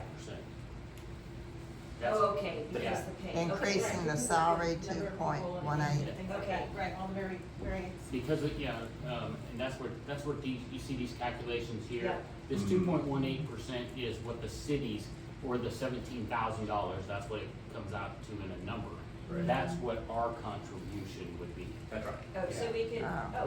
It's not a straight across 5%, that's, yeah. So My that's why I quick was math tells me confused. that the city, if you're paying in 10% of the 785, then you're paying 78,000. Now, Yes. you pay in 17,000, and the employees are paying in. right, but then we're also raising their salary. Then the 5%. salary.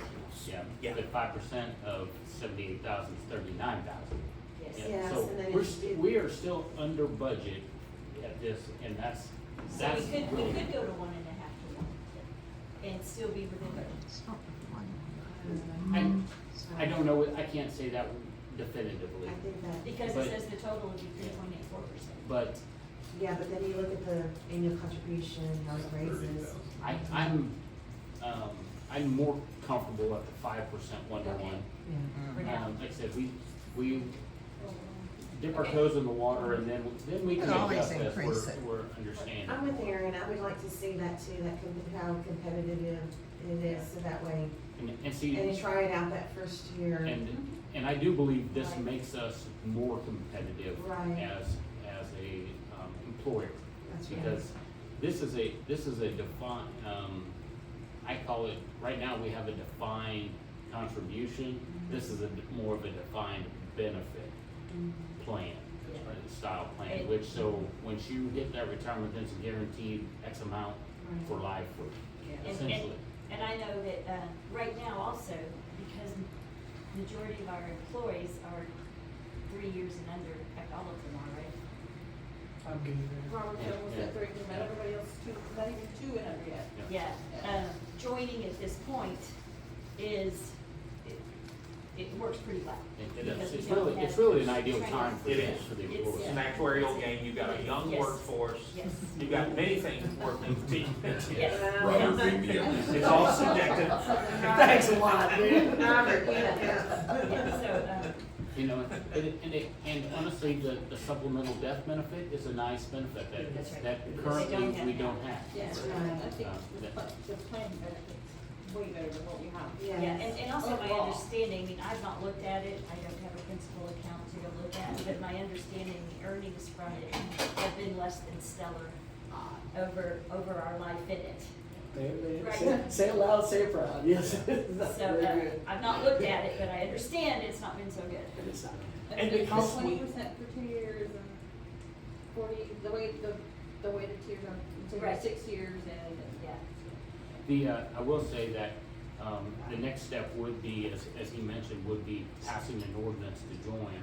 I would like to bring that forward at the next council meeting, but before that time, I will provide you with the comparable cities in our region as who are members.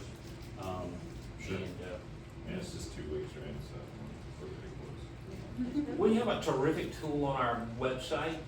I won't be back in the office until Monday, but there's a terrific tool on the TMRS website, under the For City section. You can actually go in and list the city and go side by side to compare it. Or you can pull up a certain geographic area if you'd like to see those cities, just to see at a glance Okay. what their benefits are. Great. Like I said, my recommendation at this point would be to approve what staff has recommended.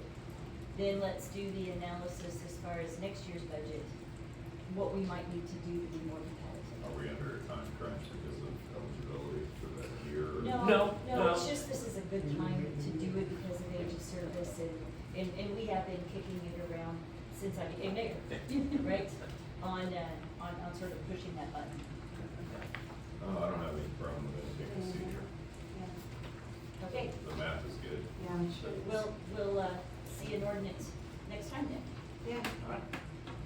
Well, we certainly do look forward to it. I don't know that I'll be here at the next council meeting. I'd certainly be happy to join you, but if not needed, I certainly look forward to hearing that the city has chosen to join TMRS. And if I were here to say it that evening, welcome. We look forward to serving. All right? thank you.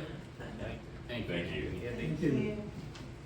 And I would like to hear what we have to do to cancel principal. Yes, that's what we were And, talking about. and how we, And also, we have to transition. reach ABG and principal. Remember, there's the yes, two. yes. So, Yep. Yeah, there's Yeah. some ones that have life Okay. insurance with them. Right. All right. So, please, bear that in mind. All right, so next is discussion, consideration, and take action to approve election services contract. Do I have a motion? we missed number 2. Number 2 is. Okay, authorize 2025 general election. Do I have a motion to discuss, authorizing the 2025 general election? I'll make a motion to discuss. Do I have a second? I'll second that. All right, Kendall, you want to give us the, Well, the quick down and dirty is, we need to have an election, and the state law requires that we approve an ordinance to authorize holding that election. No one has been able to tell me what happens if you don't pass that. That was what, I thought, what And happens if so, you don't? I honestly don't know, and That's the let's penalty. not try to find out. No mutiny, yeah. So, It's happened. really before you is the ordinance authorizing holding the election May 3rd, 2025, for mayor and 2 council members. okay, anybody have any other questions? I was gonna say, the reason why we didn't have an election is because we had, the seats were, They were not contested. They were not I mean, we contested. didn't- Oh. And actually, they did vote to hold the election, right? And then, Didn't and passed an have to. ordinance to And then when there were 2 openings and 2 people, 2 candidates, then there was a motion to cancel the election. Yes, so it saved us Right. $5,000, Yeah. you know, Yeah. so. I think one time, didn't Spicer end up having to do another 2 years because nobody ran for mayor? Oh, yeah. That's what I was thinking.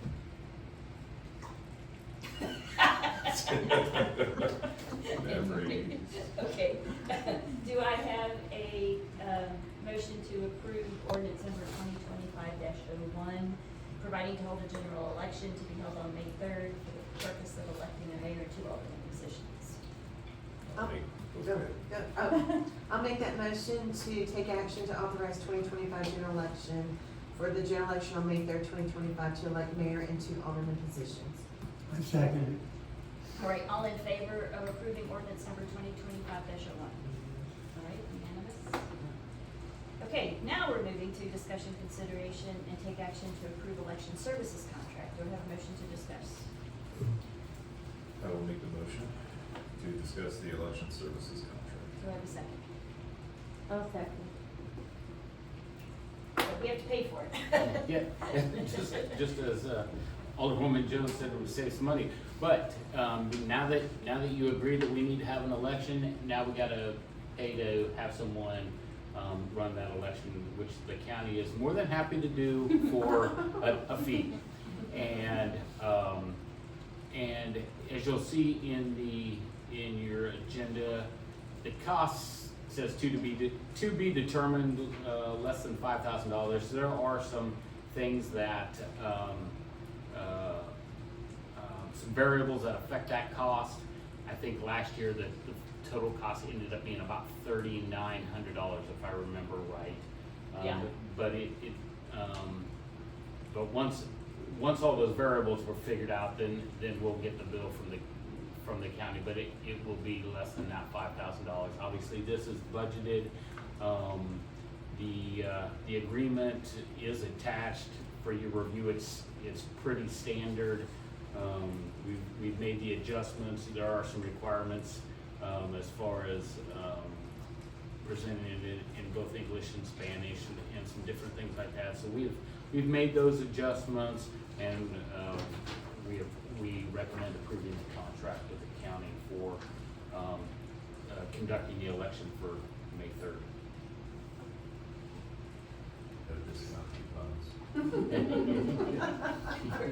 Frequent flyer. For the fact that something. we have a very small ballot, we should get a discount. Exactly. And actually, the rate is based on that. I mean, if we add propositions, then depending upon, you get so many propositions for this much money and so much. And we for this actually much. probably last year, because we did have the sales tax question on there, Yes. actually probably bumped the price up just a little bit. Yeah, we could have stuck 2 or 3 more things in there for the same price. It was a volume discount for propositions. I'm just curious if you have to do it through the county, right? Because it's contract with the county, or can you do it any other way? We do paper ballots and count Actually, Ah, yeah, okay. actually years ago, when I first moved here, when we did it, just Me voted too. in the hallway. Yeah, Mhm. there are.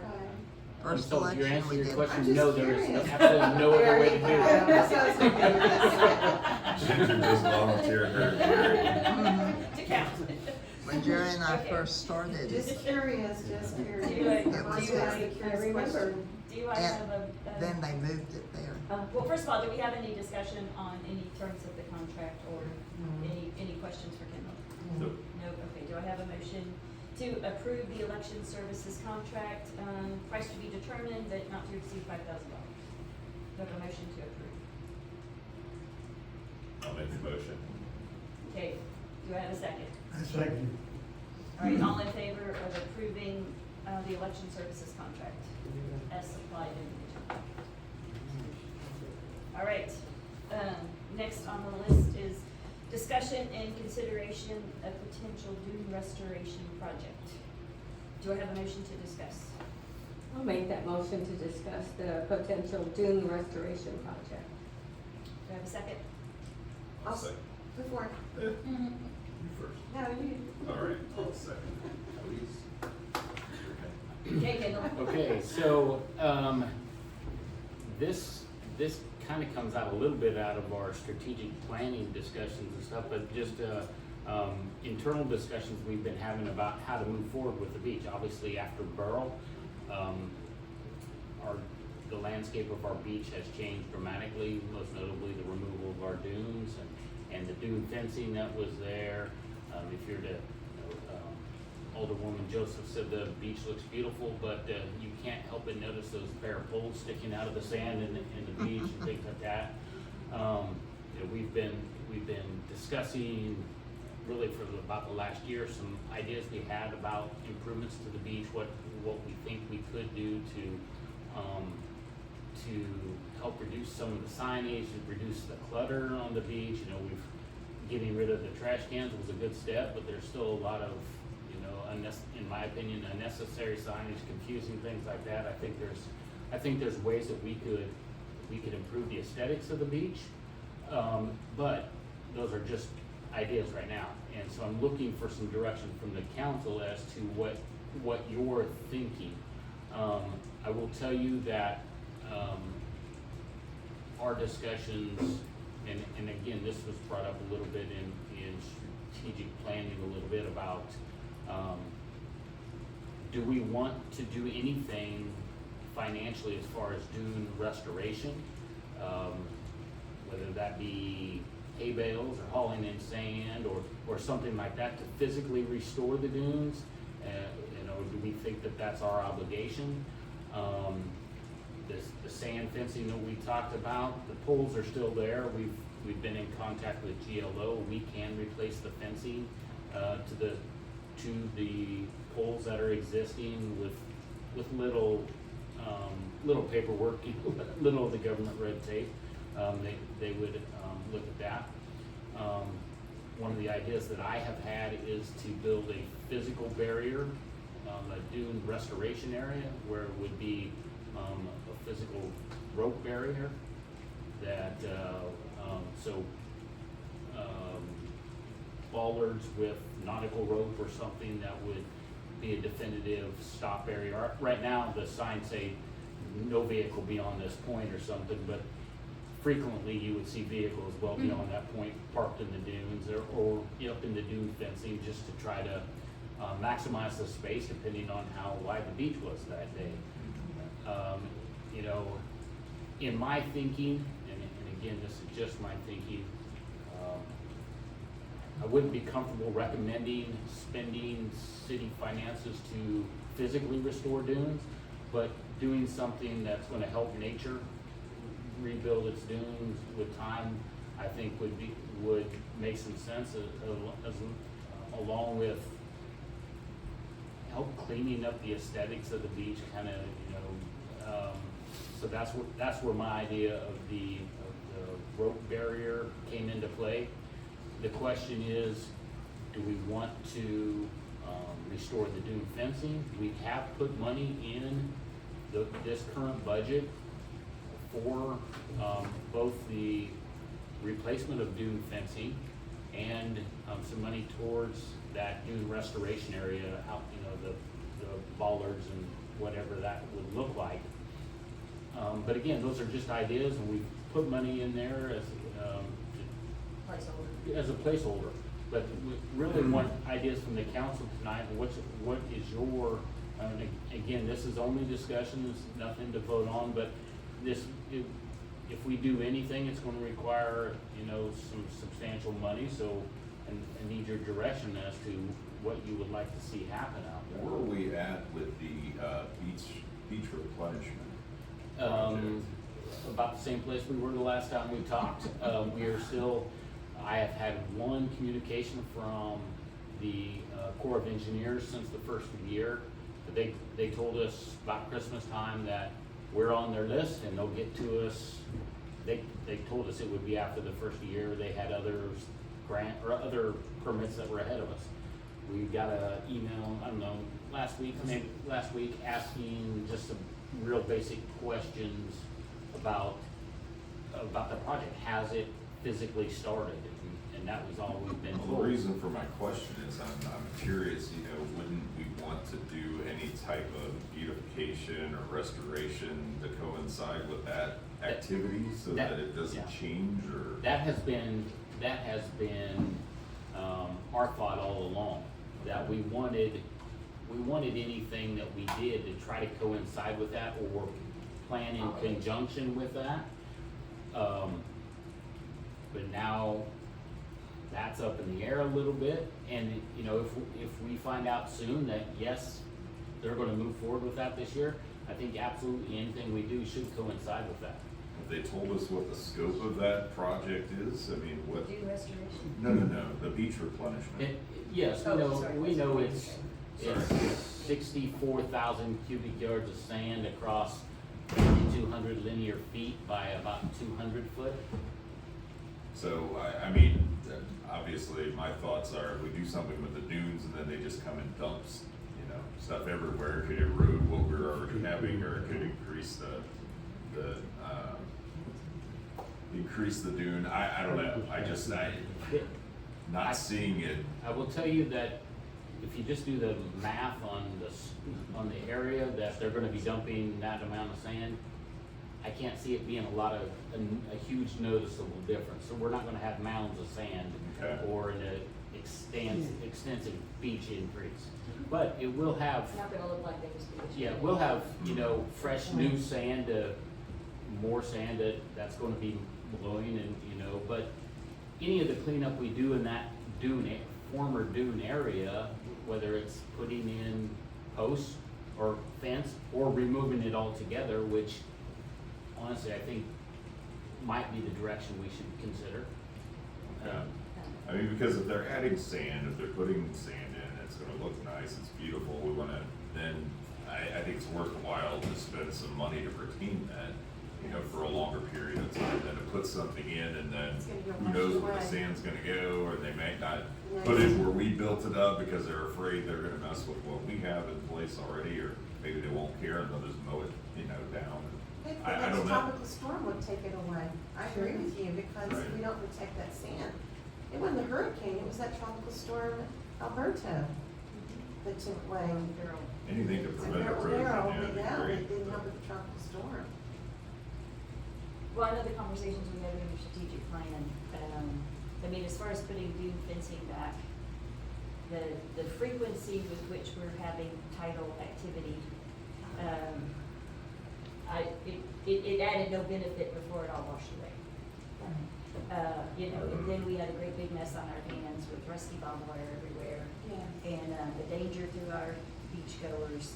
So at this point, based on my knowledge of the situation, I don't see dune fencing as a win-win for the Texas Gulf Coast.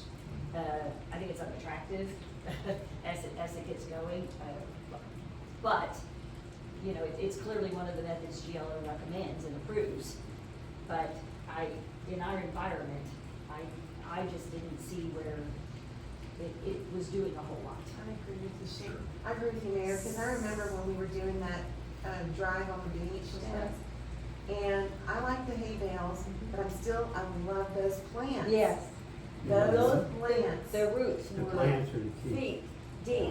And they were in front of the hay bales, and it was just attractive, and I feel like, to your point, they kept the sand in place. Okay. I'm still stuck on that, I thought that was so, Yeah.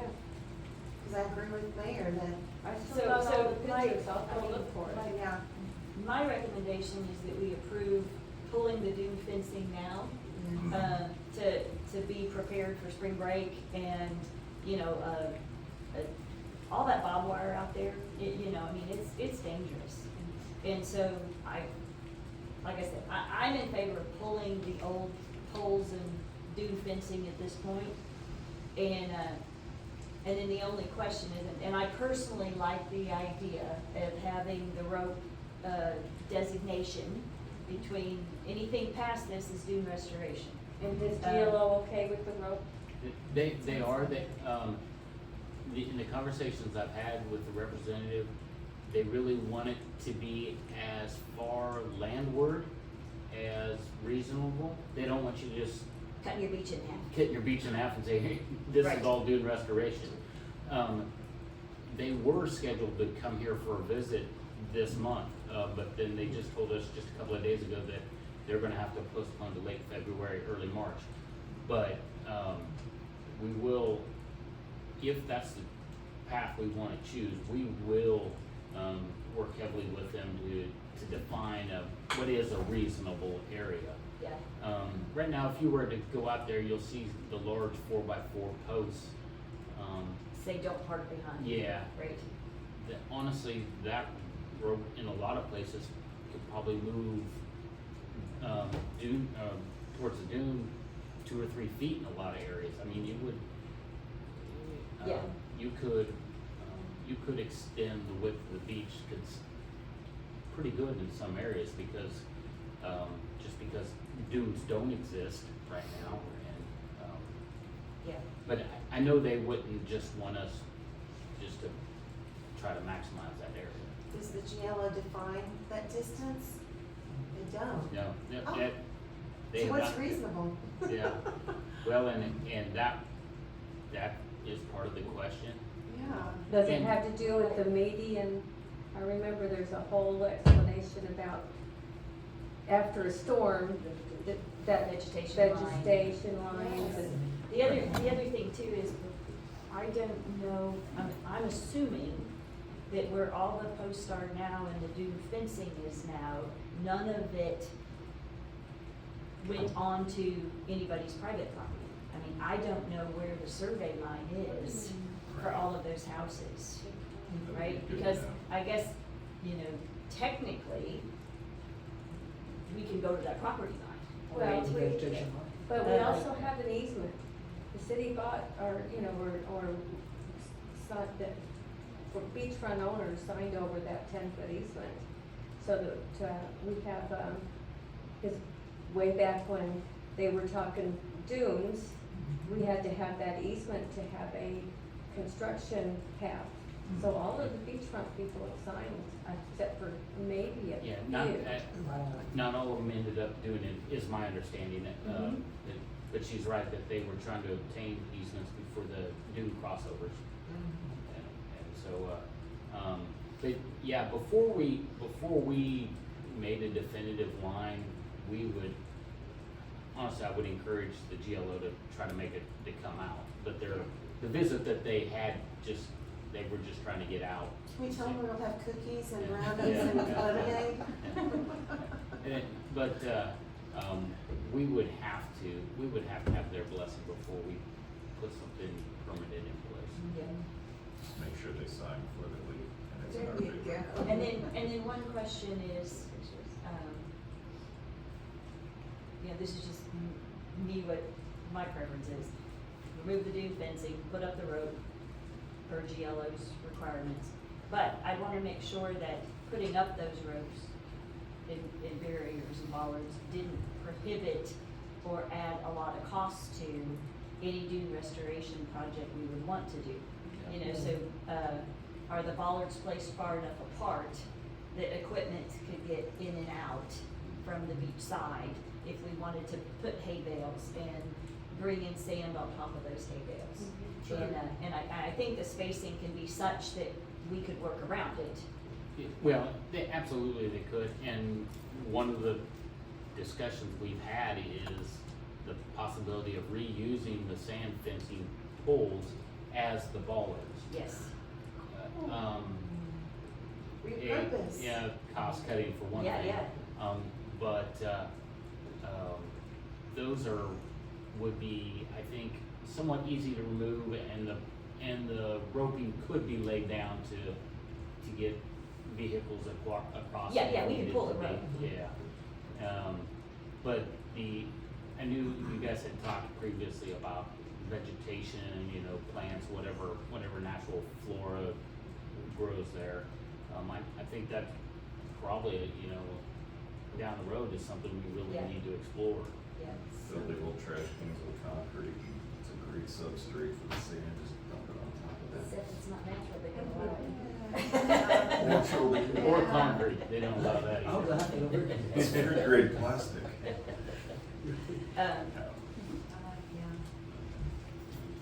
Okay, Okay, next steps. yeah. Well, Can I, Sure. Yeah, go ahead. you know, my recommendation basically is that we remove, clean up the beach like you want to do, that's very good. And remove the sand fencing. And go ahead and submit a request for permit, GLO, for installing, I think it's real value in going ahead and refining this dune area. It's real value for a lot of good reasons, good common sense reasons. And so my recommendation is that we move forward and we submit a permit to GLO to get your idea in place. Thank you. Well, we have, some bid, documents ready to go out to get some bids for removal of those bollards. But we wanted to have this discussion before we did that. Yeah, and then we would just save the post, right? Yeah, that's our thought, that we think that they would, the majority of them, I think, would be reusable. Yeah, I think so too. And it's Yeah, good we- for the, I'm so sorry, Yeah, it's go ahead. good for the environment. I mean, a lot of people, repurposing is such a good thing to do. I mean, that's the thing, Galveston is all about repurposing things, and I think we should follow suit in that. Okay, Okay. good. Any other? No, I'm there. Input from council? Once he files the permit, he's gonna have to give the profile. He's gonna have to establish, exactly, Yeah. you know, and that's what's gonna be necessary. Yes. And that'll get it done, and it'll get us there. Good recommendation. Okay. Have everything you need from us? I believe so, yes. Okay, next on the agenda is discussion, consideration, and take action to approve the city's strategic plan. Do I have a motion to discuss? I will make that motion to discuss, consider and take action to approve the city's strategic plan. Just for a quick high level. Need a second. Oh. Second. Second. Jumping the gun, as usual. Council has met multiple times in open session, although nobody chose to slug through it with us. No citizens did. But basically what we did is being led by a volunteer who helped us develop our approach. We basically met, and first thing we did is establish our vision. And so the vision that council came up with is, together, we envision our community as a safe coastal paradise where with sandy feet, we live, work, play, and find peace. And then we went and talked about the key things that were important to us. And we came up with our basic 6 foundational pillars to support our vision. Or in this case, we have our foundational surfboards to support our fun place to live, work, and play. So anyway, and those 6 foundations were fiscal responsibility, infrastructure, administration, planning and development, communication, and community. And then we came up with key objectives on what each of those means to the city, and how we want to continually strive to make our city the best place to be. And then from that, we went and talked about key activities, key goals that need to take place. We developed a great big spreadsheet, we ranked it, and then out of that, Kendal developed a work list. So under each of these items, we have specific goals with target dates of achieving them. And these run over the next few years. And then the plan here is that, annually, council will review this, we'll look at our supporting spreadsheet behind it and add to it and tweak it and continue to plan it out. As you look through these goals, you'll also see a lot of them are, by this year, we need to develop a plan for some key areas. So infrastructure being one of those, we have a target to have a infrastructure plan developed, isn't it by March 31st, Kendall? Yes. So, by March 31st, we'll have laid out what our funded plan is for our base infrastructure being our water and sewer. Then there's also one in here for an outlook for our drainage. We're trying to get some county bonds to help us with some of our road and drainage projects. And once we have an answer from the county on which of our proposed projects they'll support, we will factor that into our long-range plan as well. So, you know, this is the building block for developing our 5, 10, and 20-year outlook on how we keep the city sustainable and functioning, and above water, both financially and literally. So, and we keep the water flowing, and the bad stuff flowing where it's supposed to flow. So this was such a great exercise with council. It was so collaborative and drove so much alignment that it was great fun too, to get to work with a council that's engaged and talented and bright and bringing so much to this city in their knowledge and their passion. Okay, guys, step in. No, I echo what you said. I mean, I think it was a great exercise. I think that everybody contributed so much to this document that we're looking at right here, and it really does represent the city and the future of the city, you know, beyond this group of people here and what we're doing now. I mean, it's a good roadmap, I think, that's very well thought through, and I think it's very detailed. It's goal-oriented. It has time frames associated with it, so you know, we did have a lot of fun, but I feel that we produced a very professional document and pathway forward.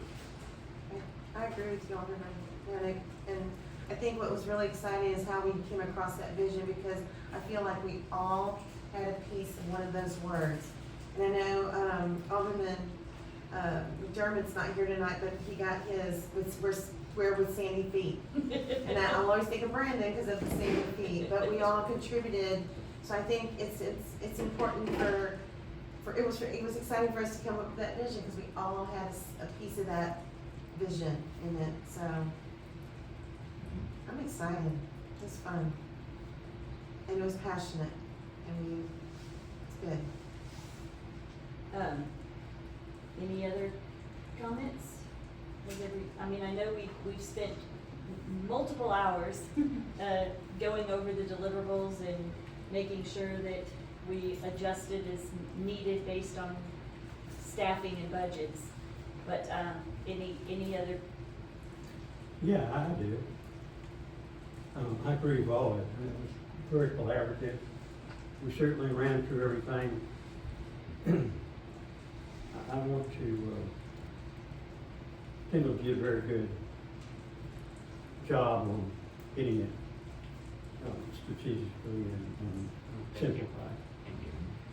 But there are two basic small things that I didn't push for. Okay? I'm a miss at this. For whatever reason. Different times I thought maybe we're there. Obviously, we didn't get there. But they're very small things. One under amenities was the pickleball court. We're talking about amenities about where people, you know, for our citizens.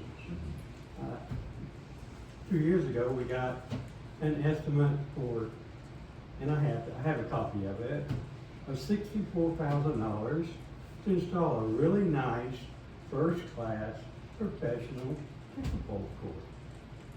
I thought at that cost it was a good thing, and I supported it. I don't know if it can come back and fit in this or not, but I did want to mention it, because I think it is the type of thing. I've got kids that are now 50 years old. I got grandkids that come in here that are 16 and 17.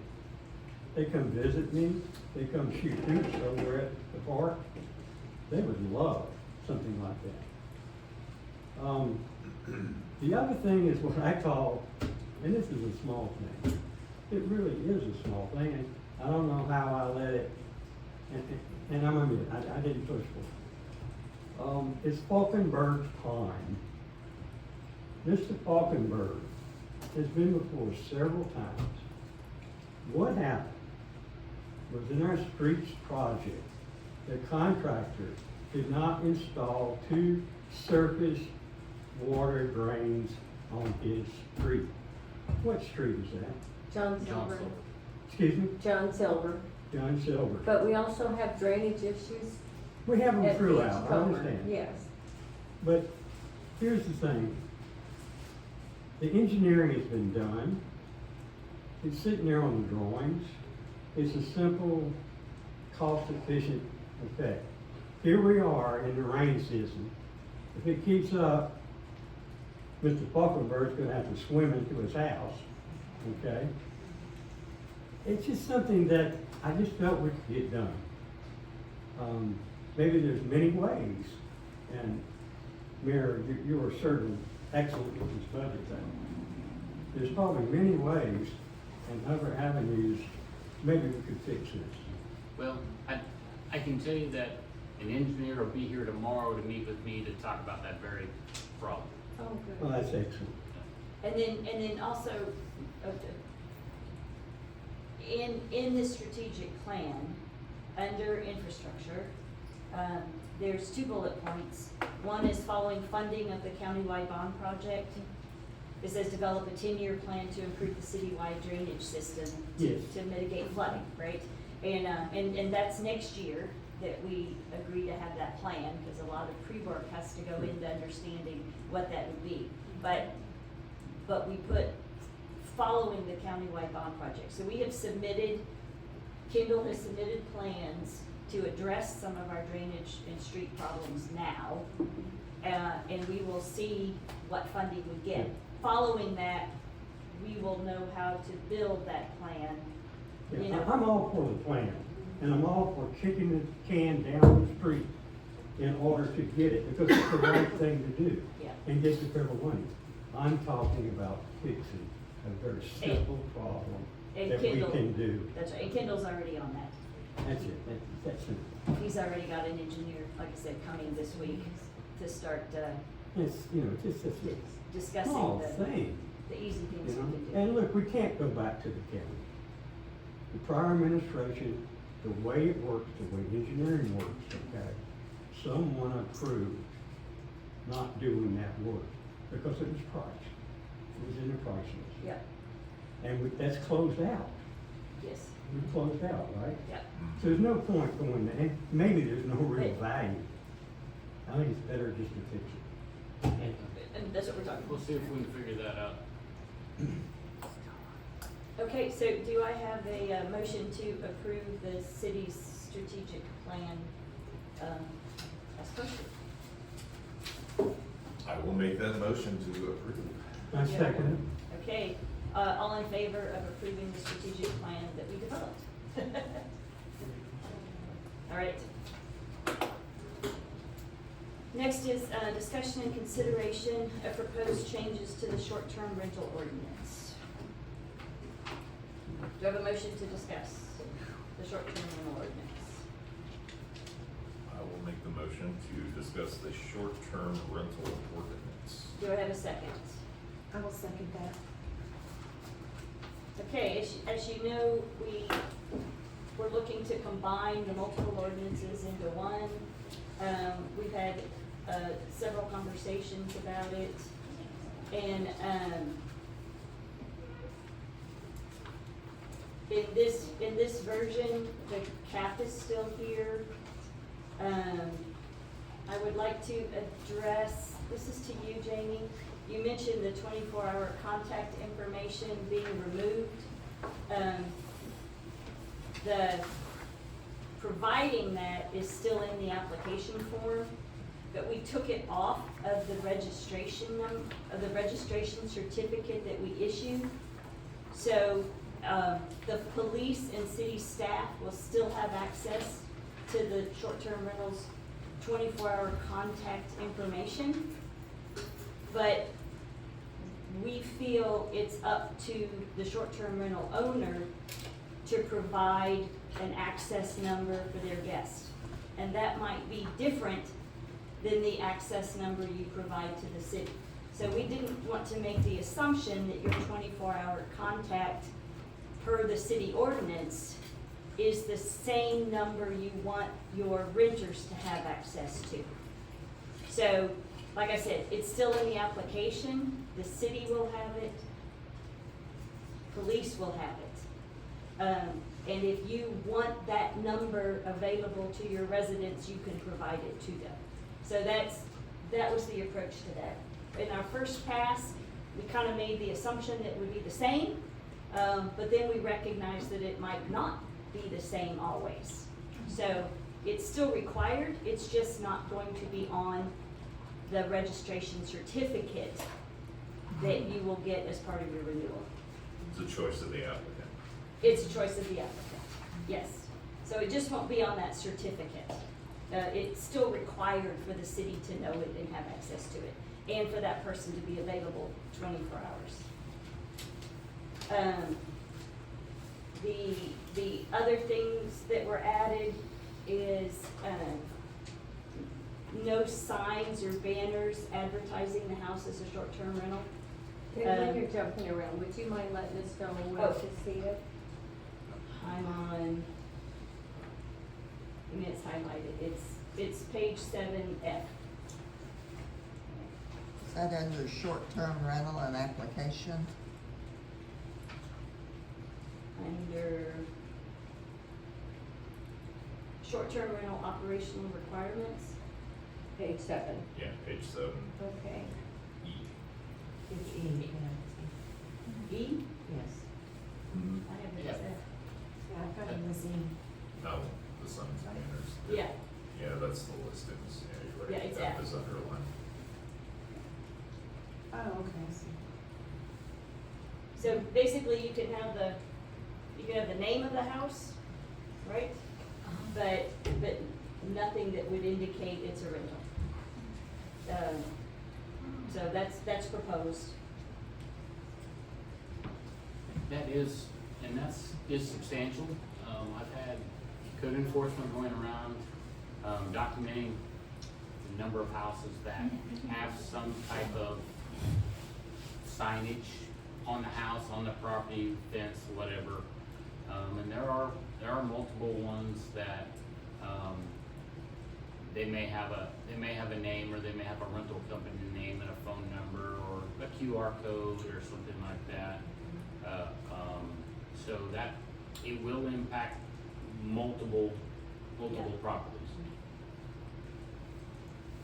But if they want to do a cute little, with the numbers and have a plaque with the name of their House, yes. house, Yeah, that's still acceptable, or Yes. put it out on their garbage can, or. yes, they can have the name of the house, Okay. anywhere, but no phone numbers, no, I mean, that's what's proposed, right?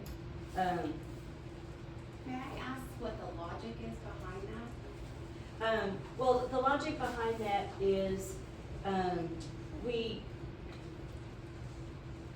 there's a couple of points. Number one is, it has with us being able to track, how they're renting. So there's a big push right now within the short-term rental community to have people go directly to your website, because it saves the booking fees off VRBO and Airbnb. Which helps avoid a monopoly in the short-term rental market, much like we faced with internet, right, with Xfinity and AT&T. Yes, but it also makes it very hard for the city to track funds that are supposed to come our way through hot tax, right? So But is we it don't. more of an inconvenience to the city for you guys to track than it is an economical disservice to the homeowners in order to be able to rent directly and save the booking fees? As someone who works with a development on Falls Island, I do get a lot of sign calls for local rentals, people that are driving by, hey, I'd like to rent. So homeowners have experienced less occupancy with less demand, and if we create another marketing avenue that they can't utilize, then it's an economic detriment to the homeowner which then becomes a detriment to the city because you are cutting yourself out of those potential taxes, relying on the fact that your homeowners are gonna do the correct thing and report their income. And if there's a sign that markets it as vacation rental, you know which houses to watch out for. If everybody only has a name on their house, then you don't know who to track. We know which homes are rentals, right? So, as far as tracking it, we don't need a sign on the house letting us know. We are a small enough community that we know which homes are short-term rentals and which aren't. So, as far as the city's availability to track it. And it's also a push from non-STR owners that really don't like all that advertising around them. So, it's balancing the needs of both. So being able to put the house up there, they can still Google it and they can still search the name if they're interested in finding out if it's an STR. And if you go and search the name, it will come up on multiple different platforms if it is indeed a rental. If it's your own personal property, it won't come up that way at all. So people still have the ability to figure out if it's a rental or not by doing it off the name. They can Google it right on their phone and say, oh, look, here's this platform option. If it says Pelican's Nest, you could look up Pelican's Nest. So I will tell you just from experience, I just got into a domestic violence situation, right, where I needed to go into hiding. And I went to the homeowner to ask, do you have another month available? And they directed me to Google Beachy Keene. It'll come up, it's 2 streets away.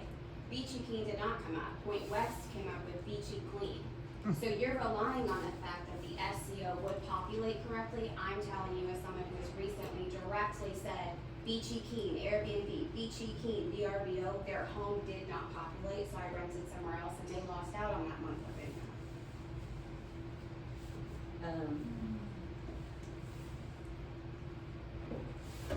So, like I said, it's a proposal in there.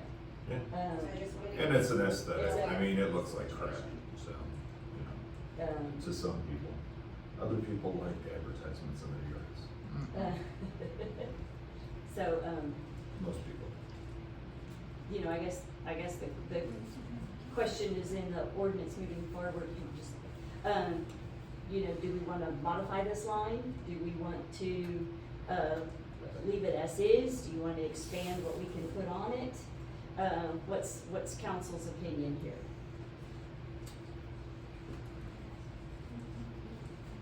I don't see enough negative,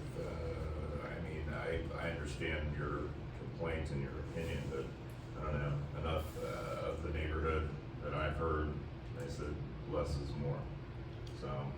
But it's less than half of the residents that rent, right? So it's less Says than who, half of people. I'm sorry, what'd you say? What is the percentage of homes that are rentals? 21% currently. Well, it used to be 27%, so now we're down to 21. 21, 22. I haven't heard a final on the 17 homes that were not registered, how many have come in and registered. So, the number had been around 320, and I'm assuming it's still about 320. Right. But some of those that were not registered might have dropped off. So, Correct. I think we're at 21, 22%. So we still have 17 that are not registered? There were, they've been coming in, working on getting registered, but I don't have a count on how many of those have succeeded. Okay. What are we Have to doing? pay- Most of them have to pay a lot of back taxes in order to Yeah, get their permit. What are we doing about those that are not registered? Well, Are they fining them? yeah, so right Okay. now, if they're not registered, Airbnb and VRBO have delisted them. So they can no longer use those booking platforms. Oh. And so that's generally 90% of their bookings. Mhm. So, if they were very actively renting, then they have come to us saying, I need to be able to list again. Mhm. And we're working with them on them providing their historical providing their accounting information so we know how much back taxes they owe for having rented for so many years without paying. And so we're working with each individual homeowner who wasn't registered on dealing with citations they were issued for not being registered, as well as getting back taxes paid. Kendall, did I get all that correct? Yeah, I believe so, yes. Okay. But I guess as a devil's advocate here, Hang on, I'm gonna let Kendall finish. this is expressly towards short-term rentals, and we're probably going to hear some issues with, because long-term rentals will be allowed to place signs in their yard or on their properties that the property is for rent. Right, for a long-term rental, it is, but as soon as it's rented, that falls under our current sign ordinance, where we allow real estate signs advertising for sale or for lease, right? And those signs are allowed. But it specifies that they're of a temporary nature. And so that ordinance still applies to that real estate market. And those are only allowed on a temporary basis. With the short-term rental being able to advertise, it's not temporary in nature. They put it there, they intend to keep it there indefinitely. And even though our current for sale signs seem to be a bit indefinite, they do have a foreseeable end date. That's right, it's just the market. I agree with the mayor, because I'm glad you said that, because that's temporary once it's. Yeah, once the action occurs. Once the contract's in place. Yeah, and our current sign ordinance addresses that. I mean, if you have a garage sale, you can put out sign, but then when you're done, That's right. It's gonna, Pull them up. you know, but we don't need a city that's full of Tiki Island or Tiki Hut, you know, and have it on their fences, and I've seen them, you know, be quite bold about where they're putting them. Yeah. So, You know, but if you want to modify it and allow the name of the house and a phone number, you know, I think it just needs to be the name of the house, and then people can Google it. But I'm open to council's input on this. I think we keep it like it is. I have on my street, I have one right now by Beach Box, and it looks like our campaign signs, excuse me, and it's not, I don't think it's necessary. Yeah. It doesn't add any value to the street, and I just feel like, you know, there's improvements on my street right now, and I'm so happy for that. And one of them is not that sign. It's always in that yard, and it looks like there's a garage sale going on. That's my opinion. And then, of course, the other things that we talked about, at the time we brought it up and talked about different things in the ordinance. We had talked about being able to pull a permit based on, you know, violations of certain ordinances. And we didn't conclude anything in that conversation. So, other than, yes, we should have a way to address bad actors. We know that many of our short-term rental owners love this community, care about the community, and care for their properties, so they care about the activity of renters in their property.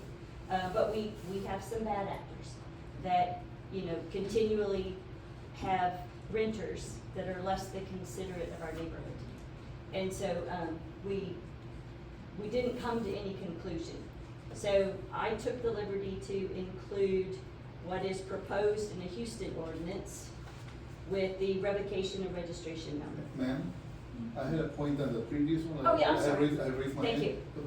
you. So I hear two things, right? One is that, by having the signs and the banners, it might direct the money to the person instead of the company, and I'm 100% for that, for the HOT and pay the taxes and for sure. And then the other one, what he said that a lot of the people have expressed about the signs. My point is, what if you have a middle ground somewhere where you have the name and then you have a keyword code? If you have a code that somebody takes a picture of and it directs you to Wolverton, whom we use for everything here, you know? I mean, would that be acceptable? Um, Yeah, QR code. Yeah, what do you think? A code? I was just repeating what you said. I'm sorry, Yeah, So I like understand. On a If- sign that's attractive on the, In other words, you on still the house have the itself, name, the house but then you have your little symbol right there. Yeah. It's not a phone number, it's like, somebody's interested, they're gonna know what it is, nine out of 10 people. and where would it be on the house? Where It'll would be it by the main, or You wherever. Okay. guys can House. dictate that, and Yeah, I think we that could- that's important, because you're right, if you go to Surfside or you go to Bolivar, it is trashy the way that you do signs, cause it's not regulated. You could regulate, you're only allowed to have this big of a sign, you're allowed font up to this with your thing and a number or the QR, I like the QR code better, cause it's better marketing than picking up the phone and catching it. We have a couple houses and we have some in the river, and that's what we have, on the water side, just on the water, and people come up, they take pictures and they rent it. you So know? it's on the house, like where the address is? I think you should dictate where it I goes. think- Those I think little it needs to flyaway be- yard Yes. signs, that is trashy. I think it needs to agree. be on the house. Yeah. Where it's on the house, I don't care. It can be on the piling, it Yeah.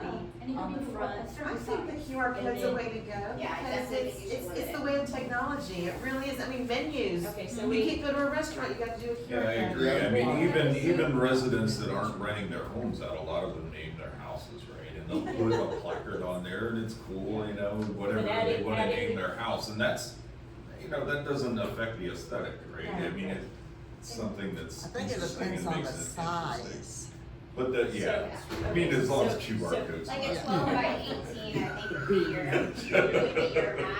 You have to be able to capture it on your phone. So it Yeah. needs to be ground floor, so you're not having to go up someone's stairs. Yeah. Well, you can zoom You in zoom typically in, on your zoom in, phone, zoom in. like if it's on their patio railing or up I Like don't from care me- where it is, it just needs to be on the house proper, right? Mhm. Secure, it needs to not be on a, I mean, we don't have any storage buildings out front, but, you know, it needs to be on the house proper.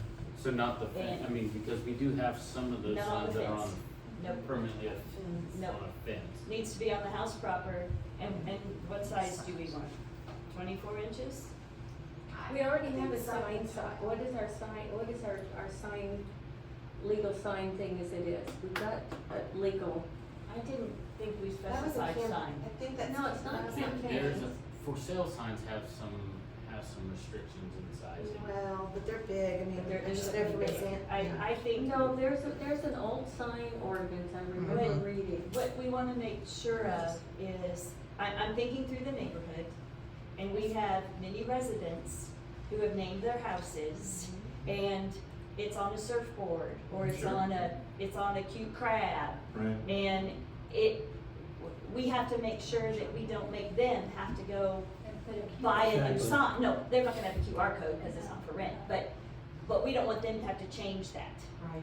So Well, then define it as such, that a sign that contains Is a a QR QR code code.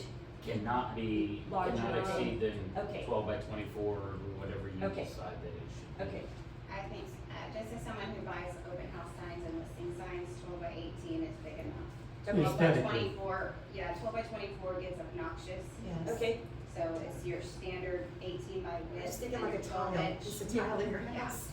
Okay, all right, so are we in agreement, 12 by 18? Yeah. Yes, Posted yes, on the house, and a QR code is allowed. yes, That makes sense. yes. Okay, So it does need to be worded though, that if it is, that a sign with a QR code cannot exceed 12 That's by right. 18. that's right, So the houses that just wanna name their house, right, they can have a 4 by 8 sheet of plywood out there. mounted to the house. Yeah, okay. Yeah, All right. that's, Or a giant crab or whatever they're. Or that big old surfboard, yeah. yeah. I mean, we do have several residents who have that, and I don't want them to have to remove their decoration. God only knows what you'll get if you have a QR code on their place. Just saying. Okay, then the next one is, like I said, I took it from the Houston proposed ordinance. So you're on page 8 now? Yes, Yeah. revocation of registration number. And, you know, the first part of it, you know, is if the owner, operator, or any occupant was, you know, convicted at a short-term rental for any of the following. And this is for discussion at this point, Mhm. because we didn't discuss these things when we first discussed it. So, and I know the disorderly conduct is vague. So you know, the question is do we want this part in there, or is it not Mayor. necessary? We tend to have a pretty well-regulated city. Mayor, we talked about this earlier today, and I strongly feel that, you know, we did an ordinance a year ago, and I'd like to see that enforced and see data that that's working. Is it working, or is it not? You know, I have all of your good work with me, Chief, seeing how much is disorderly conduct. You are ahead of us, you know? And I've looked through here, and it's like, does it fit? We have 1 or 2 issues here or there. Do we have human trafficking here? I've lived here 25 years. I don't know that we're gonna have big issues here. But I think They're pretty good. They're pretty good at hiding that stuff. Well, you may not know about it. Well, I I'm mean, just I'm being saying, serious. We're doing a panel next week at RCC. I'm to just learn saying, more. I'm just saying, let's work, we've got this one, let's give it time to work and be able to follow, and I mean, how many citations have we written for registrations that have been dismissed because something was wrong? You know, and so we have to start all over again. So, and how is our staff going to track someone who's been convicted 3 years later for something and they live in Switzerland? How are we gonna know? This is the occurrence on the Well, property in question, right? I mean, it's not- But if an owner has a guest who has 1 or more convictions, and so then we give them a ticket as they're on the property. Mhm. So then it's gonna take how long for them, or for us to find them and get those kind of things? But that's referring to instances of convictions, not one person making multiple offenses at a property, is it? Or is it? No, it's an instance of it, right? Yeah, it's an instance. It's not following a person around and saying 2 strikes and you're out. It's saying you're losing your license if activity continues on the property. It's There's saying if certain any, instances. it says 1 or more convictions of the owner, operator, or any occupant on the property registered as a short-term rental. So that means, It's a combination. no, Sure it Not is. the way it's written. no. Mhm. And It there is- is a case study. It, it is a short-term owner who rents to someone, and if they have a conviction, if they are convicted, let's say that the kidnapping happens at that short-term owner. And Oh, this is yeah. how I'm reading I'm it. sorry, you're right. It's And 1 or then- more, so if they do it once, they're done, Yeah. is basically what it says. Yeah. On number 4, it says 2 separate instances at the property during the 12-month period, then it's cut for a 12-month period. So It's not a complete revocation. why, It's a suspension. how can, if there's a murder that happens on that property, how can we hold that owner responsible? And there is a case study of this in Point West. Are you familiar with the murder that happened? Are you familiar with the owner of that house? So he's a very well-respected builder, and the only reason that he short-term rentaled that new build out was because there are no sales going on, right? So in order to recoup some of that money, because he has 6 on the ground and he was getting flack from Point West as to, we need you to started vacation rentaling. 2 murders happened. So then you're saying that if he sold that house within that calendar year, whoever bought it couldn't vacation rental. No, No, that's the not what it house, means. it's the owner that, So it wouldn't relay with the address? No, no, the the idea is- penalty wouldn't relay with the address. Okay, so then, Right. but should They that would apply for builder a or separate permit. homeowner, that would have been 2 strikes, it was his first time renting that house out. Well, I'm just saying, why are we holding someone else accountable for behavior? Because as the landlord, they have accountability to ensure that they are not negatively impacting the community. Okay, Through the people that they're renting to. Then, So, then another scenario, if you don't mind, is, so I learned that there's something, there's a child being held captive in my rental, and I'm scared to call the police because I'm gonna get my registration revoked. I didn't know this was going on. I learned about it, but I'm gonna have repercussions from this. So I'm not gonna report it to you. and, I mean, Miss if we Mary? don't wanna put 5 in here, like I said, these were brought up, it's what Houston's proposing, and I thought it was worthy of our discussion. Sure. And so if the feel is that that's gonna discourage police involvement, if there is an issue, Let's stick and, So when I was, running for this position, I talked to a lot of people around the city, and there were owners, there were part-timers, there were renters, people that rented the properties out. And I asked a lot of questions, and I said, you rent out your property, how do you keep it in order? And there was one person in particular on the Bay side, off of, I think it was Tampico or something, but anyways, they said that, well, we did have a problem for a while.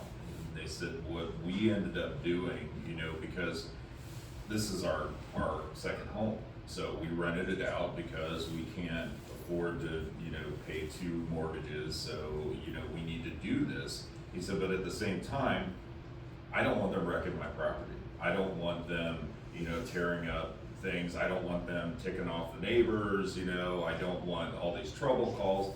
So, so what I ended up doing was I charged like $1,500 for a deposit, thank you. And that got rid of all the problems, because the types of people that would generally cause problems aren't gonna put a bunch of money together, because the idea was, in their rules, they said, you will forfeit your money, whether it's $1,500, $2,000, whatever the case may be, towards any kind of violation, any kind of, damage that occurs to the property. And he said after that, we never had any problems, which I thought that was great, self-policing. But the problem, and the reason why we're having this conversation, frankly, is because there's enough people that don't self-police. That's a big problem. Is it widespread? No. Do the good, quote-unquote, good renters have problems? Sure, they do occasionally. I mean, it's not widespread, but, we're trying to make it a livable environment for everybody. I mean, that's what it's all about. It's making sure that these guys aren't just running around acting like jerks and causing problems. I don't want to be, in a position where I'm telling any one of you guys, hey, you got to pay for the sins of the people that are there. But, there are conglomerates out there that they're just snatching up properties, and they don't care what goes on. It's money to them, right? And so I don't like that. I don't want that in my neighborhood. A lot of our constituency doesn't want that in their neighborhood. They don't have to live next to that stuff, So because we can't rely on people to self-police broadly, we've got to put something together that has some teeth in it that says, no, you can't do that. You can't, have human trafficking in your house. You can't have wild parties that are uncontrollable and block the streets where the fire department can't get through. There's gotta be a line to be drawn, and I don't think that the last ordinance covers all of that, quite frankly. And I don't agree with you, unfortunately, that we shouldn't revamp it. We need to do something. Oh, I agree. And we have to be it has to be enforceable, whether it's by, our chief over there, that he has to talk to his police force. I mean, they don't wanna have to do that all day long either, just running around, trying to figure out what people are doing in these properties. That's not, that's not sensible. But we have to some way, if I was an STR owner here, I'd be ticked off at the bad actors. If I was gonna be pissed at somebody, I'd be up in their business saying, hey, you're drawing attention to all this garbage. I'm a responsible property owner. I'm I'm one that I need this income. I have a family. I want, I love Jamaica Beach. I want to, have this property for my kids. And you're ruining this for me. What the hell? Get your acting, together, get yourself in order, and let's move on. Yes. It's common sense. Yeah, but if we go and work on the original problems that were brought to us were noise, parking, and trash. Those were the original ones. And we haven't worked on, we worked on trash, but we haven't worked on noise or parking. And, go ahead. No. I'm with you on that one, Taz, because I agree that I was talking to Kendall this week, is that we need to revamp. We need to go back and look at that noise ordinance, because that is a big problem, and all but we gotta make sure, it's such a vague word, noise. We gotta make sure, what does it all entail? But going back to what Aaron says, I agree with everything you just said, and for somebody that works in an industry that handles, that advocates with human trafficking, child abuse, sexual assault, and domestic violence, all of these things, you don't know they're happening. You don't know they're happening in these homes unless somebody cries and goes and comes to like places where I work, where we have emergency shelter and those things. So I think that this is not unreasonable, because these things you don't see human trafficking. Absolutely. But what we want is for responsible owners, if they learn that that's happening in their home, they want to call the police, and we want to partner with them and rescue them, and they shouldn't be penalized for someone else's behavior. But I agree with you, Taz, but not all the people that are running it, and I'm not saying all the management companies, because I know there's some good management companies that are doing some of it, but like the Beach Box and some of these others that are just, they're not vetting them. Well, then that's, but I don't know how to, because Beach Box is its own issue. We need to work to help Beach Box even just become legal here. And it's not just them, there's some others that are not managing them well. They're not vetting people. So the concern here is, So if you want to do and say those things, kidnapping, human trafficking and everything, why are you giving us one chance, one violation, two violations? Why would I call you why would I even tell somebody? Even if chances are the management company is gonna call me and say, hey, there's human trafficking going on in your house. How many kidnappings are acceptable for you? That's what. No, that's what I'm trying to say. Or If somebody child says sexually kidnapping, abused. human trafficking, it's like, my God, how the hell did they even get here? Okay? So it's like, get them the hell out. Get them the hell I out. want the Okay? police to come But and why help. would, and so you call it in. But my question is, it's like she's mentioning, Taz is saying, it's like, there is such a thing and we can't ignore it. Where it is happening right now in California, it's happening in Colorado, where people aren't reporting what's happening next door to them because they don't want to be penalized. They don't want to be held accountable. That's fine. They have that right to do that too. However, we have to just reward it to where humans who are trying to do the right thing do not get punished. That's what I'm trying to say. Don't change it. If you don't want to, just reward it to where we don't get punished for something that we don't even know that's happening, or something that we want to say, the hell if it's happening Then in my I house? think a better thing is to vet people that are renting your house. And what about if it is, what if they're vetting them? Come on, what if they're vetting them? You really think that Well, little I will girl, tell you that a I little know girl this for a coming fact. in with a father, you're gonna assume that that little child is being trafficked? And somebody calls it in, shoot, I'll be the first one to It's call it in. unfortunately happening in apartments in Galveston. Well, it's apartment and so, But- and it's an apartment, Those are long-term renters. renters, long-term renters? You don't know. So it could be happening everywhere. It's just human Yeah, issues, Yeah. and I'm not for it. reward it. I'm wondering if we can marry ideas. So I represent a beachfront development on Pollock's Island that I'm a listing agent on, and our houses rent out for $1,200 to $1,500 a night to keep that riffraff out, right? Now I'm gonna suggest two things here. You had said they could rent out as low as they possibly want, which means anyone could come in. So A, could you set a minimum nightly?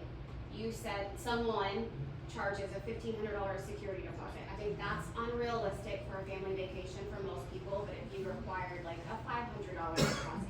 However, beyond all of that, you could utilize things like what we do for real estate for tenants, which is have a criminal background check run. That's $40 to $50 through my Smart Move or Rent Spree, so that you know who's coming in. Like, there are alternatives to vetting or keeping out riffraff rather than holding a property owner responsible for someone that slips through the crack.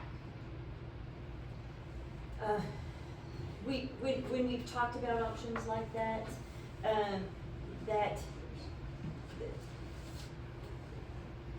I don't feel I have the right to dictate the terms by which someone, rents or manages their property. I don't think as a city I have the right to set minimum rental rates for a size of house. That actually a municipality cannot set. I don't think that we can dictate that. I like the idea, but I don't think we can do it. Yeah. And we can't make people run backgrounds as much as I'd want to do that. I don't think we can make people do that. Yeah, I can't tell people Could it be how to suggested? run their business. You know, like, We it can could be a list it as requirement, a- but some people may not even know how to go about avoiding Yes. extra riffraff. Ginger, you have a comment? Yes, I was just thinking, 102 citations for things like the noise and the garbage and stuff. But what if in number 5, you just say that the owner is required, not that he's gonna get a citation, but he's required to contact, the law in this type of case. And if he doesn't and we find out about it, then it would be a citation. That again is holding someone accountable for, For a failure I'm to not report, saying- for a failure to report. well, yeah, I'm just saying if, When I was a teacher, I had to report child abuse, Well, of or I would course. have lost my license. well, of course, but these, and hopefully, everyone would be a good person and report these situations.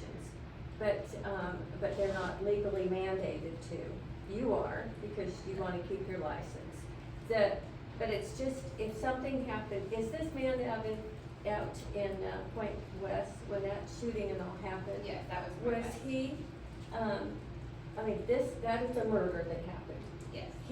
The owner, the short-term owner isn't gonna be the one going to jail or Well, penalized. he would be one or more convictions because it happened at his property, and he might lose the right to rent for a year if Right. he needed to rent, otherwise he wouldn't have, right? Because he's a builder, not a So vacation rental owner. we can't take away an owner's property, constitutional property rights I agree. for the actions of another person.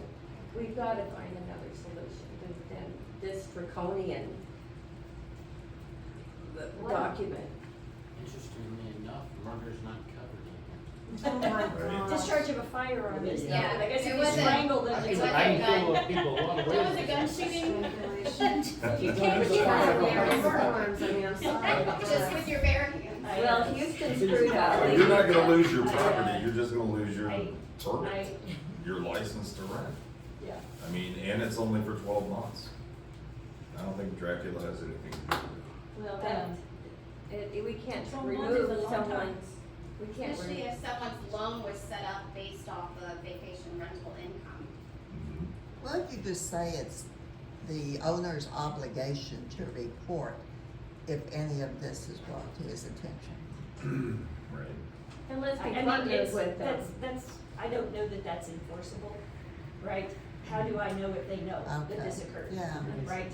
I True. mean, I can put it down, but we don't have a way to know that they knew, Yeah. right? And, We want to It's- partner with these people and help them. We need to. and, We need to. and like I said, I'm gonna back us up a minute, to look at 1, 2, 3, and 4, right? Because number 5, we have not had an issue with those items to date. That we're aware of, yes, that's right. And, we don't have evidence that shows our homes are being used that way, right? But, you know, based on what we know happens in the world, I did think we needed to have a discussion about it. Yeah. And a discussion on how we drive the owners to vet better, care more, and unless it hurts them, then it's not effective. So unless the punishment is enough to make them take action, it won't result in change. And for our good, the majority of our STR owners, you know, because they have one unfortunate incident, you know, I don't wanna be punitive for that. But I also wanna protect the rights of the people who live here and don't need to be fearful of these types of activities going on next to them. Another thing that's not in here, if someone did get, in this scenario, let's say, this disorderly conduct, if they had 2 violations or convictions, then there's no due process. There's no. Yeah, and we'll address that in a second. Okay. So, but let's go back to number 1, 2, 3, and 4. Because one of the things we don't really have. Yeah, real quick, before you go 1, 2, 3, and 4, I just want one point of clarification from Mr. Aaron. When you said earlier, a little while ago, that it's revoked for 12 months, is that what I understood? Yeah, If it's you suspended. violate twice, you Suspended. revoke for 12 months, right? Suspended for 12 months. So if I may suggest Absolutely. that on the top, on the header, on A, it says that. Oh, okay. It does say it down below, but. It doesn't say it up top. Yeah. Okay, that's a good edge. Thank you. Yeah. Oh, here. Okay, so looking at numbers, one of the things we did find is that, we didn't have a method, you know, if we issued a registration number in error, that we gave it to someone that didn't really qualify, then we didn't have a way to say, oh, no, that's not really yours. We didn't have a means to say, oh, you weren't supposed to get one because of A, B, C, or D, right? So, that was just a cleaning up what we had missed before. And, the other thing is, we're not very strong on it. They need to give us the information we've asked for, and it needs to be accurate, and they need to keep it up to date. And so currently, it would be a violation of our ordinance if they didn't, but it takes 3 violations, and that's not much of a driver to make them do something very simple, which is give us the information in the time frame we've supplied. So, I feel like, you know, any conscientious STR owner, if their information changes, they need to give us the information and keep current. And then, and that's the same thing, well, 2 and 3, right? If their application is false or misleading, if they claim bedrooms they don't have, if they claim, well, that's probably number 1. But, if they give us a 24-hour contact number that's bogus, you know, Misinformation or yeah, misinformation. misinformation or just they lied on the application. Yeah, yeah, so under those scenarios. Well, mistakes happen. We're not going to, if they No, transpose the number. No, I mean, if they could, I mean, that's That an would be obvious one. misinformation. Well, I transpose numbers all the time. So, But, but, but you don't do it deliberately. yeah. And, yeah, but if they have purposely given us false information, right? That's it. Then I feel like we need to be able to say, nope, you're not gonna get a permit. Yeah, And, just like an employment and we can application. look at a 1-year revocation or a 6-month revocation. The same concept, So they do, yeah. concept of employment. And then, number 4 Well, though, couldn't we do you've got 30 days to fix it, and if it's not fixed within 30 days, then we'll remove it.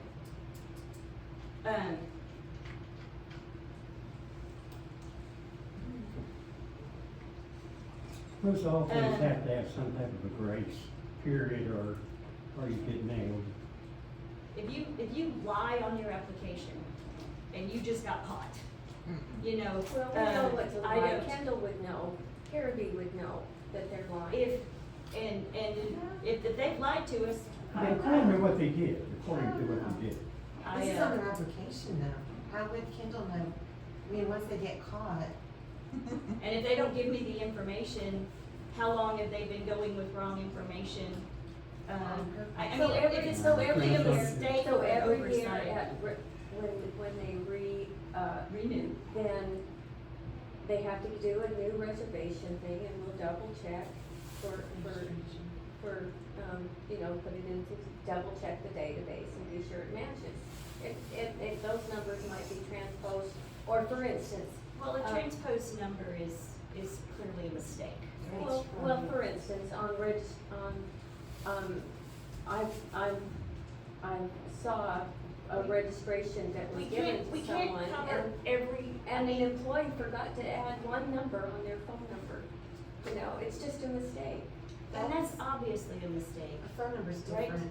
And, I mean, this is for people who, you know, We want to game the system. blatantly lie, you know, they change their management company and don't let us know that here's the new contact information. You know, Wouldn't they that- don't provide us the new contact information, and then we have an issue and we can't reach them. Wouldn't that be number 3, and you would need a time limit on that? The owner fails to supplement. Well, any we give them change. 20 days Oh, okay, already. It says as required by this ordinance. okay. Right, and previous in the ordinance, it spells out that they have 20 days to supply, Okay. any change in information. Okay. So there's a bit of a grace period built into it. Anyway. I guess I just like to imagine that most people are gonna be honest, I so. think they will be. Yeah. But if you have absolute falsification, you should be able to pull In it the working immediately. world, not everybody is. Yes, that's right. Trust but verify. Trust but verify. And then number 4, Come across people that you know, don't we tell the truth. currently have in the ordinance that 3 convictions of the administrative portions of the ordinance, you get suspended for 6 months. But one thing that has been brought up over and over and over by residents of all walks is that there's not a way to, kind of like there's no relief valve for the residents. So if you live next to a bad STR where the owner doesn't care and it's a continual party and a continual overcrowding, you know, they might meet their occupancy advertised, right? But here's their advertised occupancy, but there's 20 cars here every weekend. And currently, I mean, chief can issue a noise citation to those renters every weekend, but it's different renters every weekend. So it doesn't change the behavior of the owner because it's not impacting the owner. It's impacting the renter. You know, might have been a downer to his party, right? But it doesn't impact the owner. And the owner, it doesn't drive the owner changing his behavior. Now, that renter might write a negative review and say, don't come to Jamaica Beach, the police are absolute jerks, and they're gonna give you a ticket for having a good time. right? But then that's gonna hurt all of our good STR owners, right? Because now Jamaica Beach gets this rap that don't come here, because you can't have a good time. And it still hasn't changed the action of any of our owners. So that's why we talked about it in the, you know, when we went through the bullet points of potential ads. And, you know, we all felt we needed to do something that drove change behavior of the owner. So we get a But- Darby to sit out in front of that house for It's not gonna change the action of the owner. This is the owner that doesn't care, right? Allowing. Unless I have a way to pull that owners, to suspend that permit for a time period, But then we need to then find he a will way. change his behavior. He will We put need in to decibel find a way meters. to He will penalize put the in. one with the bad behavior, and not everyone else. I'm not you know? punishing everybody.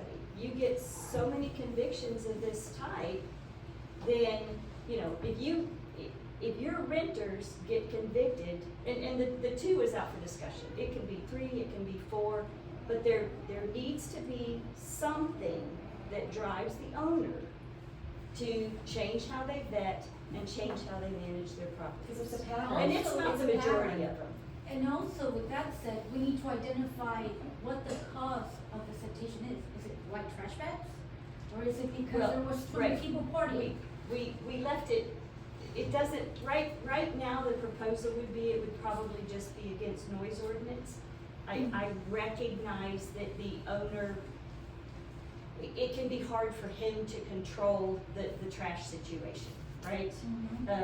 They're continuing to make better efforts, and, you know, we can look at other means to manage that. So right now, this would be for, I'm proposing violation of our trash ordinance, but I left it open for, noise ordinance, sorry. I left it open so council could discuss, you know, what are reasonable methods to drive the behavior of those few bad actors? And I personally feel that we owe that to the residents that live around them, right? Absolutely. And I think noise, it just shouldn't be limited to noise. Noise is what about, Well, you then know, we need to go obscene change. behaviors and Well, obstruction of yard and. That's disorderly conduct, but the penal code for disorderly conduct, it's not, even that is vague. Exactly, I agree. Yeah. I agree. We need to be more, those are the ordinances that we need to, and that would help Chief and his department because it's just too vague. It's just too, you can't just slap everybody's hand, just, you know, I don't want Right. the neighbor next door peeing on my yard. Or or making obscene, or, you know, making obscene actions on their deck while my grandson is over for the weekend. Yeah. I'm sorry, and there's a pattern. They're doing it, I know where you're going, Alderman Jones, I don't wanna say that. But Mayor, I know, you're exactly right.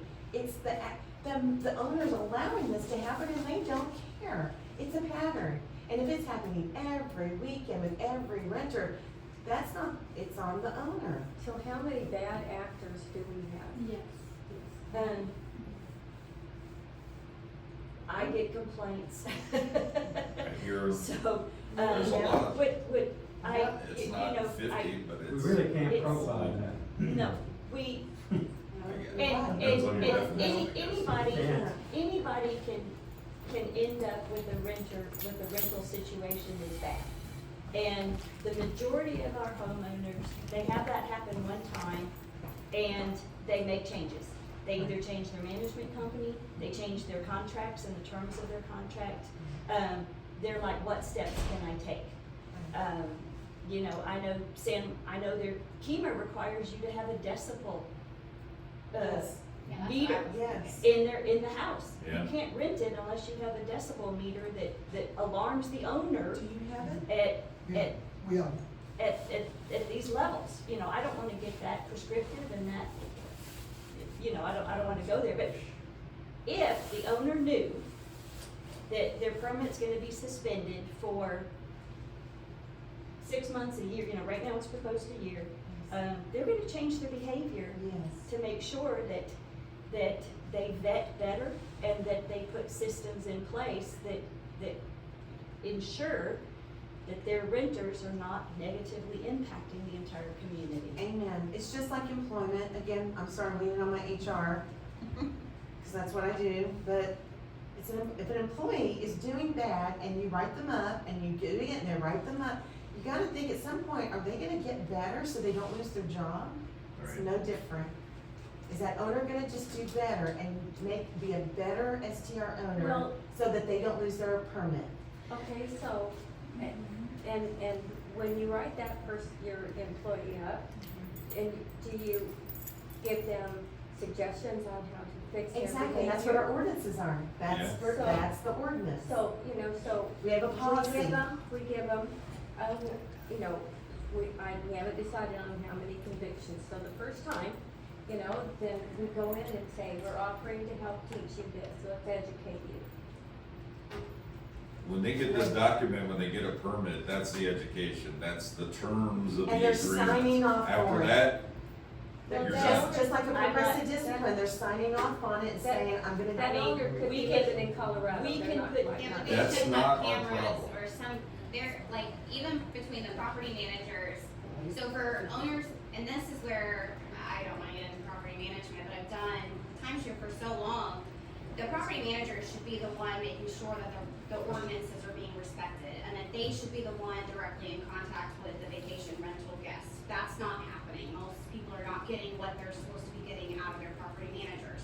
However, in 2024, we should have cameras that someone in Colorado or Alaska can hear, you are way too loud, and you call them. Or if you see that I have way too many vehicles in my driveway, you call them.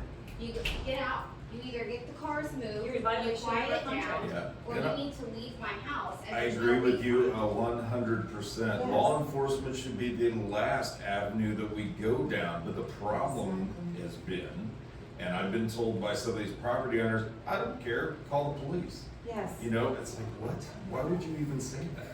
And then the police are called and they say, oh, you a narc? What's going on?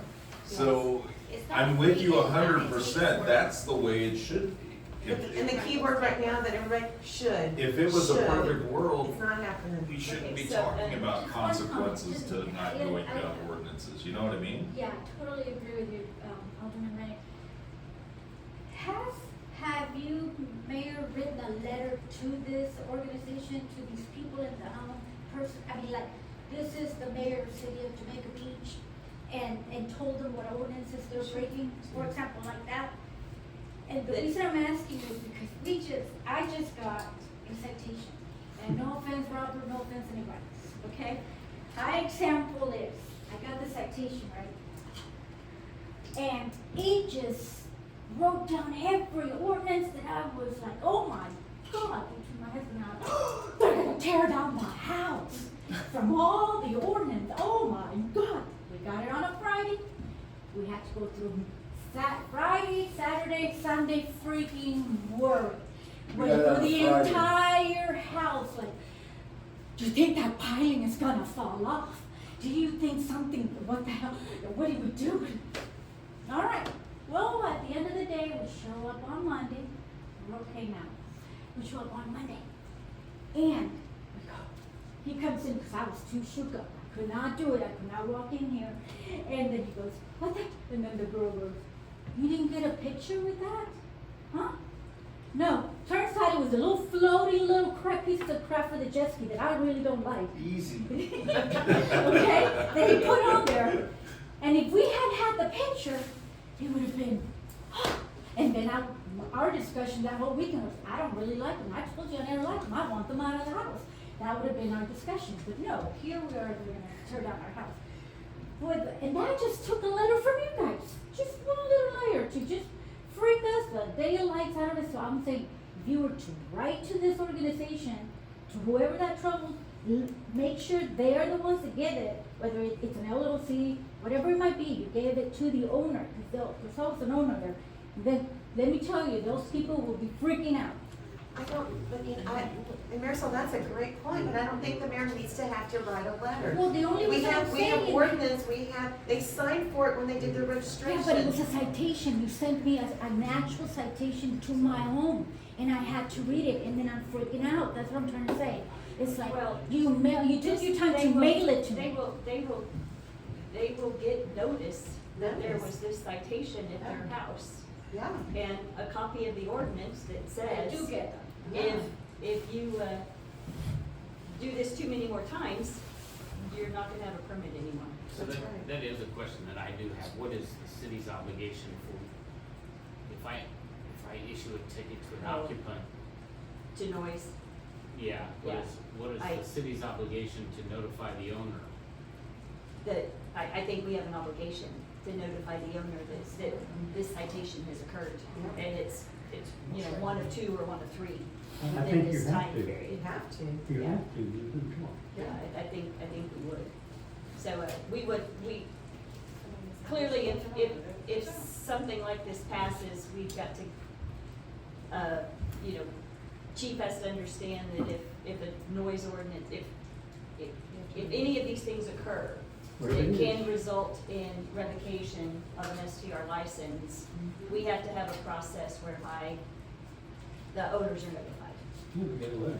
Yeah. Yep. Well, and that's. the And thing, there's there is a 24-hour contact number with every STR, right? So, it can be part of our process that if a noise ordinance violation, a citation is given at an STR, and the police all know which ones are STRs, that they notify the 24-hour contact person that this violation has occurred. Or we can send a letter. I don't know what that I think the process letter needs to be. But Because it's gonna serve But it- a lot of. it has to be after the conviction, so it won't be, I mean. Oh, that's won't right, it be- has to be after they It pay could it, be- or, that's right. true. I mean, it's gonna be, there's some tracking involved. There is. That concerns me. There is. I mean, What concerns you? The ability of us to track it after the fact and get it through conviction and then notify back to the homeowner or the property owner that a violation, one of their two strikes has taken place. Yeah, well, Exactly. I mean, we've got to come up with that process that we can follow. And it's gonna serve us well down the road. And according to what everybody's saying, it's so rare, you should be able to do it yourself. I was gonna say, it doesn't sound like it happens very often. Can I make a point that what Yes, you're sir. saying, I don't know your name, but that's a super valid point because the person's away in Colorado or wherever, and boom, you got two citations, so you're out of the game. It's like the game becomes, let me get 2 citations, It's like, at least let them know the first one has occurred, because most, like my wife was saying, most property owners, that is their home, That's just how it that is is. their home, we live there, we just happen to rent it whenever we can.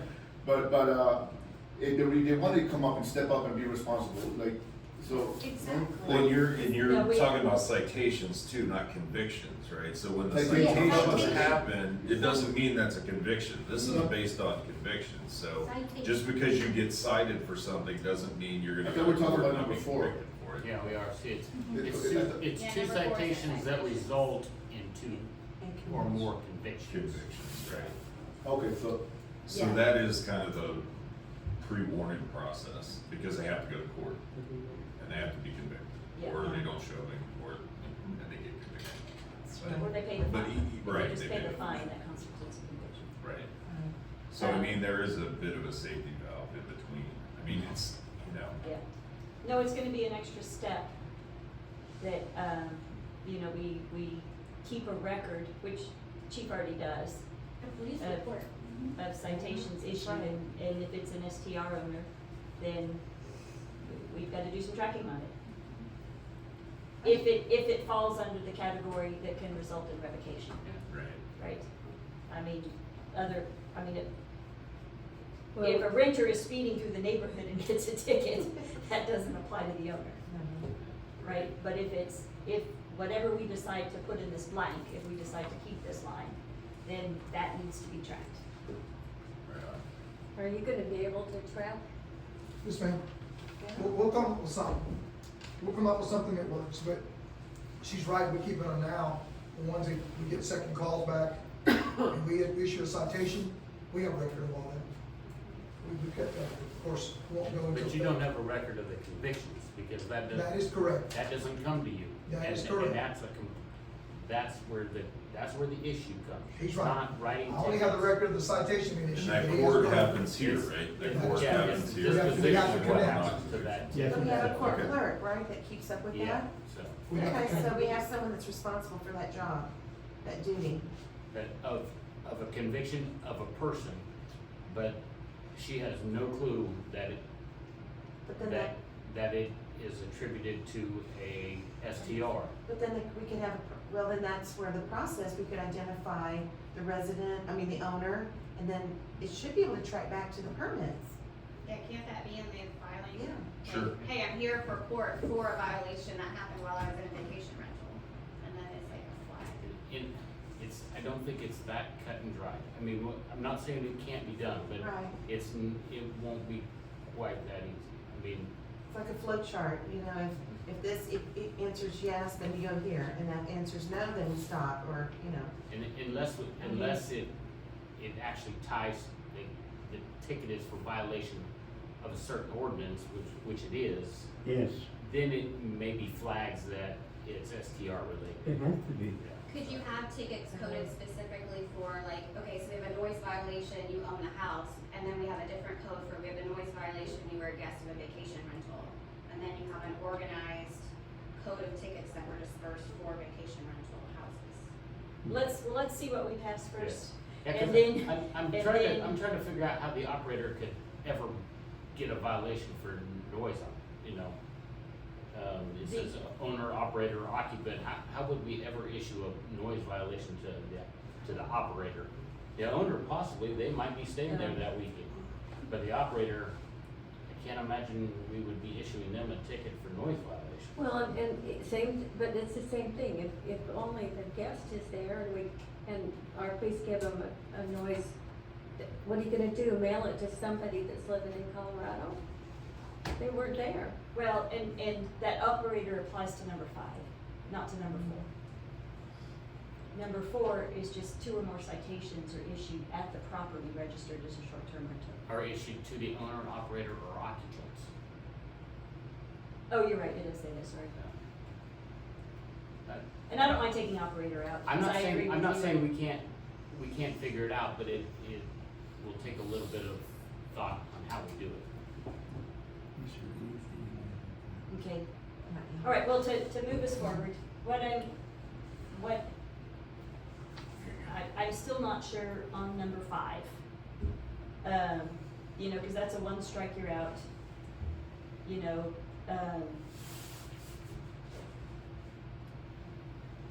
we take it out? Cause we don't have known processes right now for how to manage it, and I don't want to Let's try to manage what we've got. minimize, people's calling police for support, because they're worried it might result in their license being pulled, their permit being pulled. Yeah. So I'm kinda hearing number 5 gets struck out. But as far as. I think we should 1, have some 2 verbiage in there as far as if you see something, say something, that type of thing. There has to be a collaboration. I mean, all of this has to be a collaboration, I mean, I know nobody wants any kind of penalties for anything, but we have to have guardrails, right? Which is why we're having this discussion, but it can't be something where, You don't want somebody's life to you're over penalizing the property owner. Yeah, but the You don't thing need to be is, over for something like this. penalizing for Do you wanna make 2 strikes? I mean, I can't see it ever happening That's twice. okay. yeah, well, Once is too many. Once is too many. 2 murders in a year, is that what you're saying? Or 2 children being sexually assaulted. Yeah. Well, we're There's- not gonna make. that's a pattern. We're not gonna make this our issue right now, we just need to work on trash and noise and. Disorderly Well, conduct. and my point here is that I would like to leave number 4 in. I'd like to know, do you want it 2 or 3? Yeah. And I think it needs to just be for the noise ordinance. I think we don't have a parking ordinance right now. We can add parking to it later if we pass a parking ordinance. Are you open to that nuisance ordinance? Well, we don't have one yet. Well, I gave a So, suggestion to Kendall, and I thought I'd give You it did, to you. you did, but what I'm saying is for this, I think what we have right now is a noise ordinance, right? And we put in here, like I said, I need to know 2 or 3. I recommend for number 4 to be 3. So 3 violations of the noise ordinance. feel better 3 with strikes 3. and you're out. And, I feel better with 3, but with, I'm not comfortable with a whole year. I think that on your, leave it a 6-month revocation like our other suspension is. Yeah. I like 2 and 12. Okay? I just We'll listen think it's. to majority. I'm 3 and I'm just telling you what I like. Thank you, I'm not- I appreciate I'm not it. saying But that I'm 3 and it's gonna 12. be voted on. I'm 3 and 12. 3 and 12? Okay? I think even 6 months is too much. I think 3 and 3. I think the owner needs to be responsible for their property. I feel really bad for some friends and neighbors that I know that live next door to habitual, Then we make that, constant. then we make It's the noise, constant. then let's make the But noise. it's It bad won't, behaviors. it won't matter. It won't. You're trying to change the behavior of the owner, property owner, right? So, and you've got this big discussion going on. Why don't you just do it progressive? 3 and 3, like you're saying, on the first breakage of that. And if he does it again, it becomes a longer period of time. You know, you're trying to do like a Pavlov dog, you know, you give him a little snack because he's, so it's like, and you progressively make that duration longer. So it's 3 strikes? and 3 strikes, 3 months, you get, then. First strike is 3 months, second strike is 6, and third is No, 12. first That's strike. what- No, he's saying No. 3 I like strikes, that. you get And 3. then 3 strikes and reset. 3 strikes and reset Yes. with a 3-month penalty. Yeah, but then. And the other thing though is that's really only a 2-month penalty because we allow you in our suspension definition, revocation definition, we allow you 1 month so that we're Grace. not penalizing renters, right? I mean, most properties shouldn't get 1. I mean, what's the difference? Yeah. You know, it should be 2. Our, It has to have teeth. I'm sick and tired of the BS. The I'm team sorry. says it's like a 12-month could put someone into financial ruin. But then They there can should always no sell their benefits. property. Month can be a lesson. They still Yeah, have but value in their we're trying to property. teach a Can lesson. you a go lesson 30? versus- I don't disagree. 3 and 6 is kind of what I'm. If you get whatever was agreed, I guess, that you guys are trying to push here, if you get whatever ordinance comes up with, can the guy or the owner do a 30-day rental? Is he allowed to do that? I guess you could. Oh, he could do A yes, long-term yes, rental. he could do anything over 30 days. Yeah, this doesn't impact that. Right. This is not He can use that same, but that limitation is not gonna limit him on. Correct. No, So you can still get income from a long-term rental or, I mean, convert it to that. If you find a renter, which. right. Also, if you're going to, I lost my train of thought. Okay. I get it. Okay, the other thing, go ahead. I was just wondering if you 9:17. could, I know there's some confusion between 2 or 3 and 6 and 12. Could you make it compounded?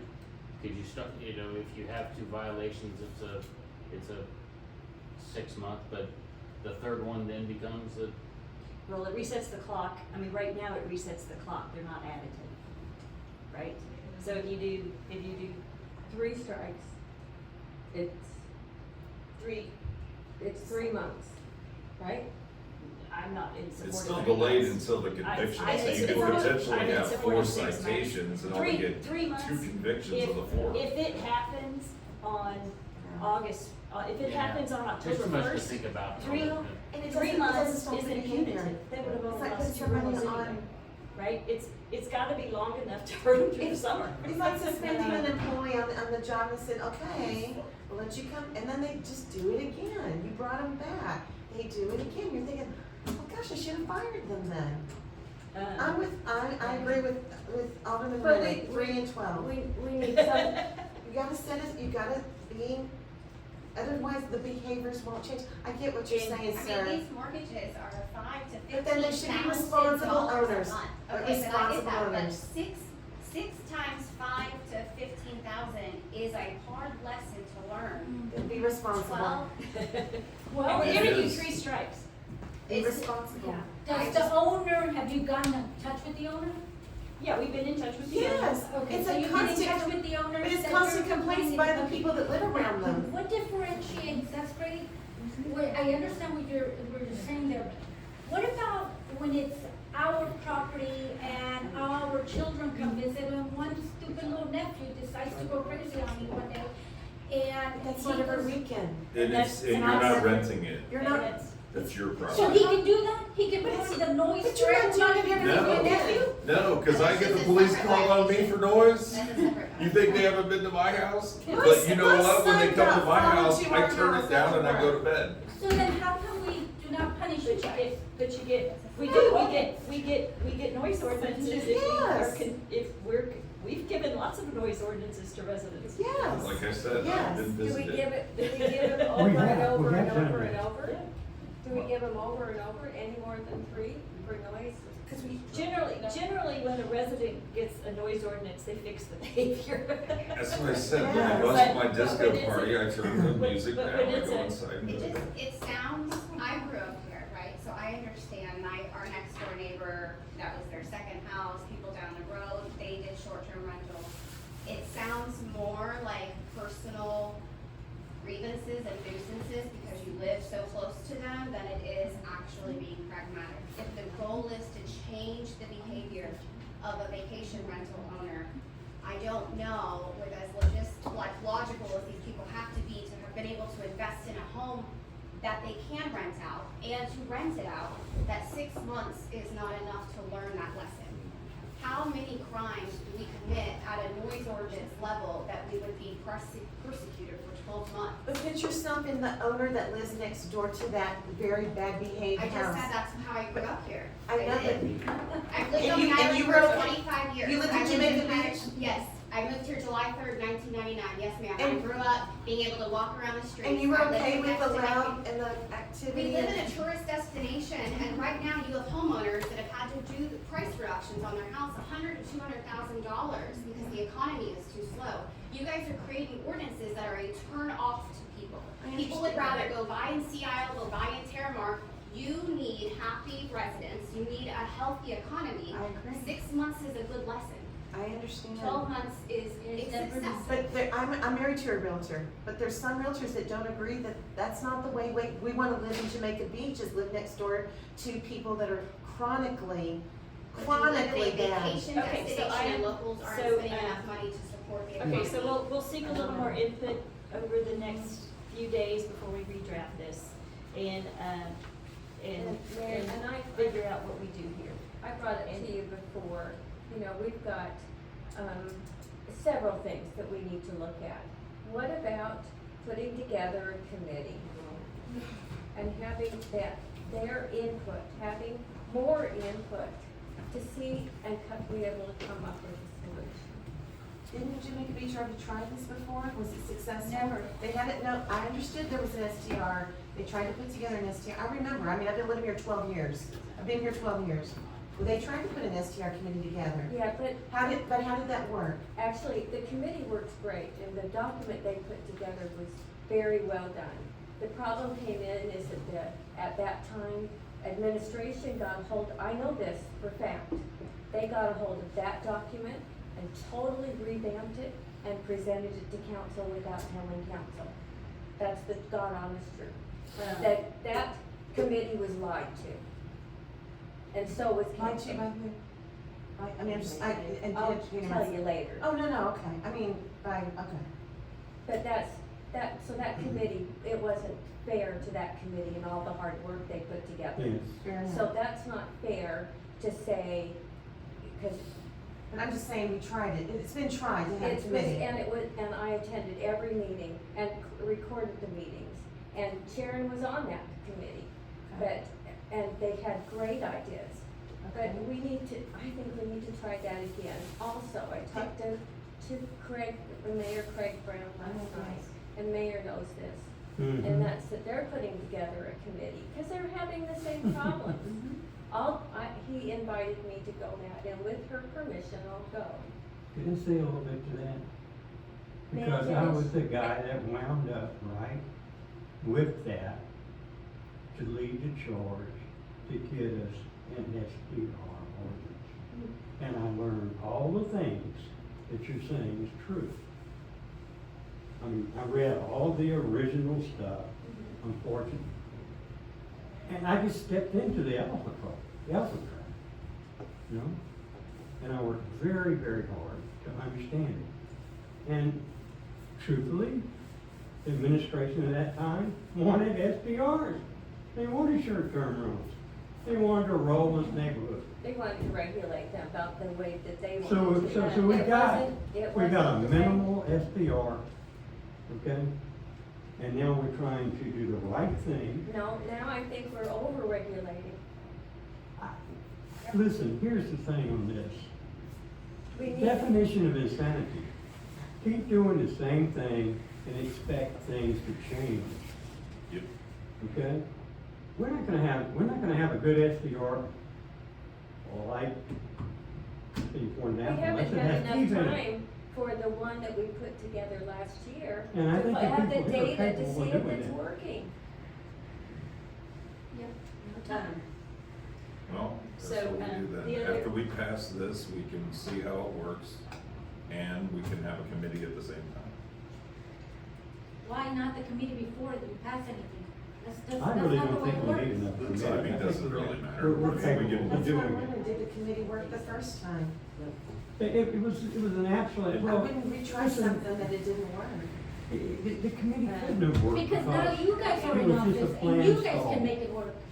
Well, what I Yes, suggest, yeah. Marisol, to that point, I was gonna suggest to Mayor Bauer is, I think that like we had strategic sessions on of the other things, this is a huge, huge topic and it's sensitive. And I think that we should have a strategy session just on this STR ordinance and, because I'm a policy writer. And when I write a That's a good- policy, when I write a policy for my company, I do it with our leadership team and that we go line by line by line. And we don't just say, oh, Melissa, write a policy for this.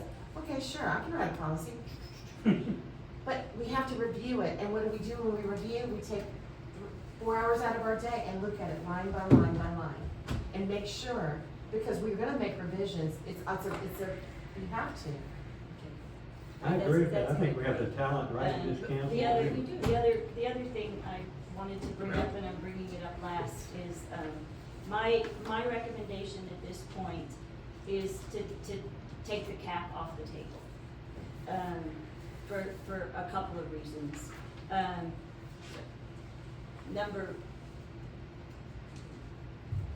My number one primary reason is because I don't have a way to separate beachside from bayside, right? And while I believe that, you mentioned that 80% of the homes for sale are not STRs. Correct. Right, they're residents. They are. And what I'm hearing over and over is that, I mean, it's the economy that's driving, not buying. And STRs aren't profitable right now They are because not. there's an overabundance of them. So investors aren't buying, but regular people who want it as a second home aren't buying Because you lose the because, It's the scare of not being able to rent. See, the thing is, with the mentality of buyers, because we are seeing an uptick in them right now, it's the confidence of, if I buy, could I rent? Because if I can't, otherwise they'd all be in tiki, right? But they're still shopping here for the Yes. resale value of being able to. yeah. So That's interesting Anyway, too, because I'm surrounded by realtors and I see the same argument the other way, that nobody wants to buy a property that's next to an STR. That That's- people have gotten their earnest money back because they said, holy cow, it was never disclosed that it was next to this STR, That's I'm not right. gonna live Well, there. that's That's right. So I mean, there's two sides of the coin. It's not one instance, it's multiple My instances. issue here is that, That's all. first of all, I don't want the city to end up in a costly legal battle. Caps are being supported in other communities, but we don't have the funds to be case one. And we have infrastructure issues, we have things that our money needs to be spent on besides a costly legal battle, especially when I can't find a way to separate beachside from That bayside. is the problem. And on beachside, Based on those, facts. those homes will suffer value if they're not allowed to rent them. On the bayside, I think it's up for debate. I think there's as many points that say if the STRs are under control, that's where I wanna live. But, and I don't, And it's already Don't- self-correcting. You said it went from don't think 27 to so. 21%. anyway, but I can't separate the two. And when I can't separate the two, as I can't recommend us, and that's why the original ordinance had that F1 designation, because I was thinking we could find a way from the zoning ordinance, we could classify the beach as a separate zoned area, right? So I left that caveat in there to have that option, but I can't find a way to do that. I can't come up with a basis for that area to be zoned different than the rest. Not what I use zoning now. And, yeah, but, so right now, based on that, and not wanting to be case one, my recommendation is that at this point, we pull the cap off the table. And we wait and see what the Texas legislature is doing this year. We wait and see what the general flavor of the courts are. And we also see if some other communities don't come up with something, you know, a little more inventive and creative on, because the ultimate goal here is that we all live harmoniously, but that we have a good balance between STRs, very rarely here, second homeowners frequently here, and full-time residents. But we need the right balance of that. No one entity should overpower it, or we lose our community, and we lose the place we want to live and play with sandy feet, right? All in peace. So my recommendation is that at this point, we pull the cap off the table. I think we did, but I think in your point of us getting together and have a strategy session on how to wordsmith this, Yeah, the whole thing. the whole thing. But I'm, And in that space, we might come up with We'll- some. And have it be a public meeting. Well, they all have to be. They all have to be I'm never public, allowed but to- it'll be just a But we have- strategy session. But we just- can invite Yes. the people to come and ask questions and bring Absolutely. Well, we have to, we solutions. don't have a choice. And bring solutions. Well, for the same risk. The same thing we did with the strategy plan for the city. I mean, we did, but nobody came. Okay, so, go ahead. But I have another recommendation, because I do understand that, and being married to a realtor, but understanding that I think there's been, it's very sensitive too about the generational and that one time Passover. But you mean take away the cap, that goes away. It does go away? Okay, good, because That was I just thought- that, No point. we're not. there's no point in there's that, no yeah, point. okay, perfect, that's, okay. And yeah. for the risk mitigation on lawsuits, because as someone who doesn't live in Jamaica Beach anymore, and who has called all of these agents, this week, there is a lot of like bad reputation stuff going on.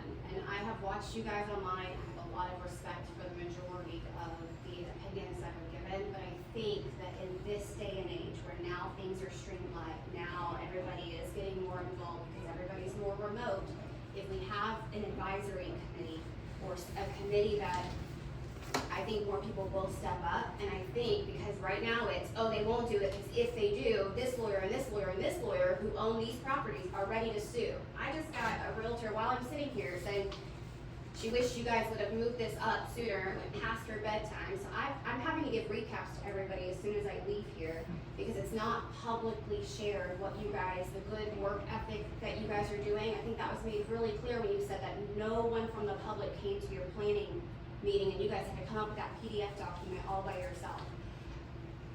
That is a huge problem. It's a huge problem with the TWIA, right? 200,000 people being affected, 1,100 people spoke up. How many vacation rental owners? 21%. You got what, 5 or 6 emails?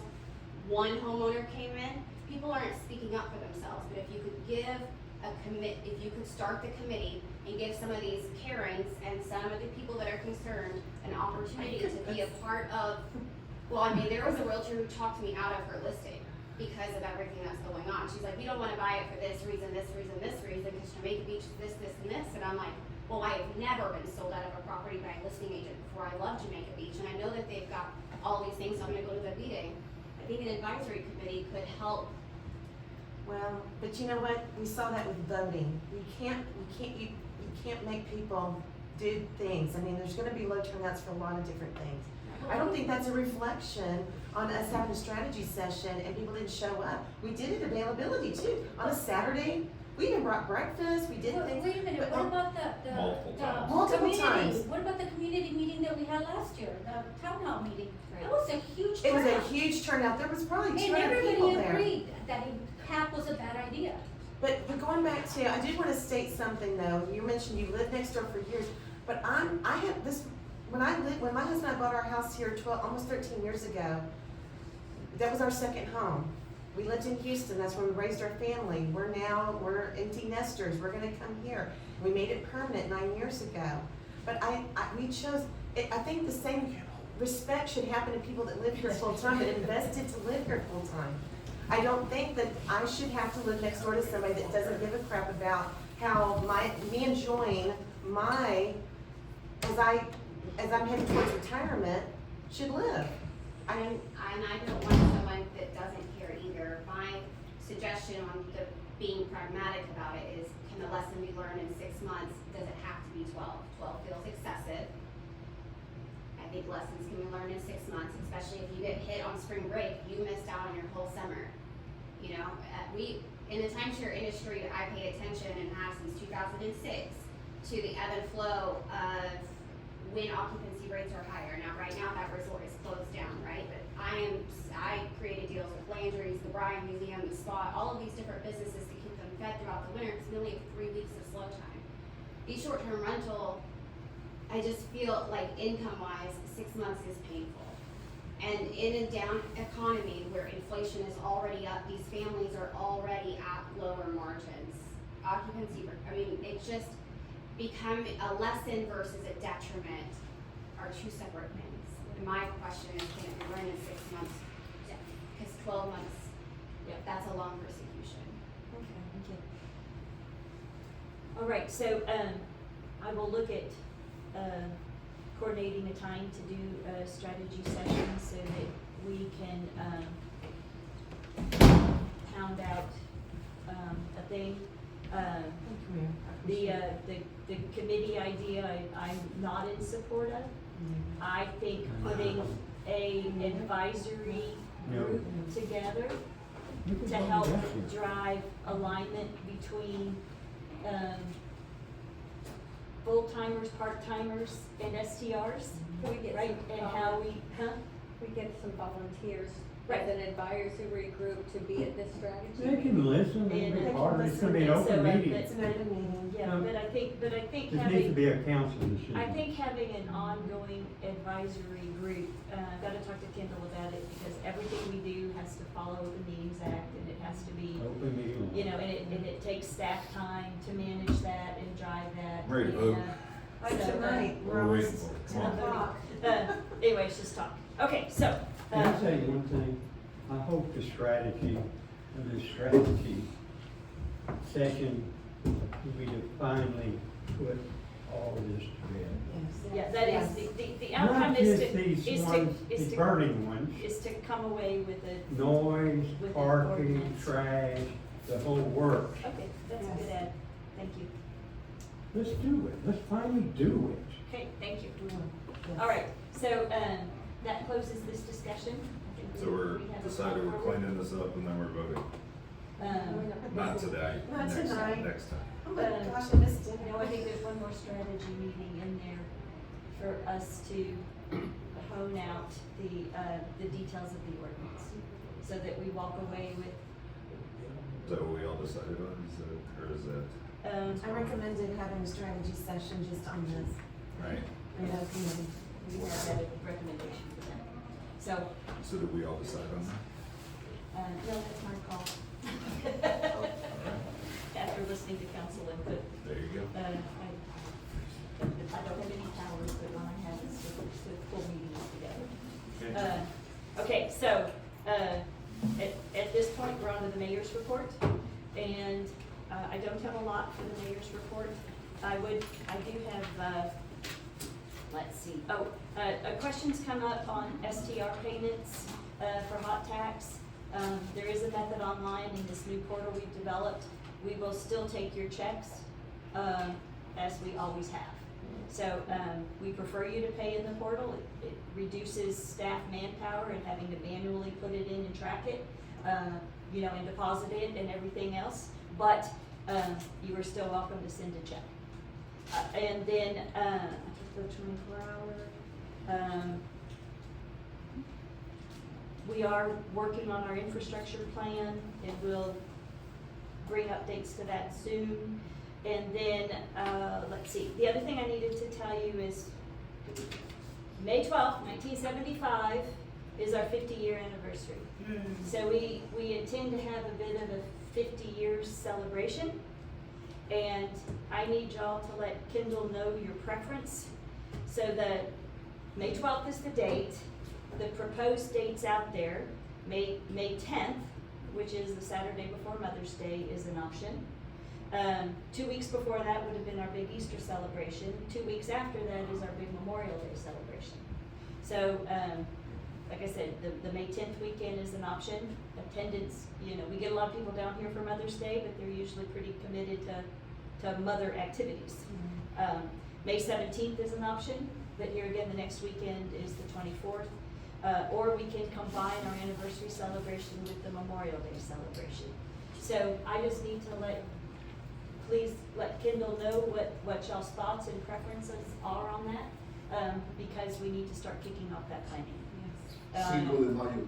That's my birthday. That's my birthday. Oh. I'm thinking we do Cinco and May 4th. on May 5th. I think we should do Cinco de Mayo. That's another option, but that's 1 week, I think that's 1 week following Eid. It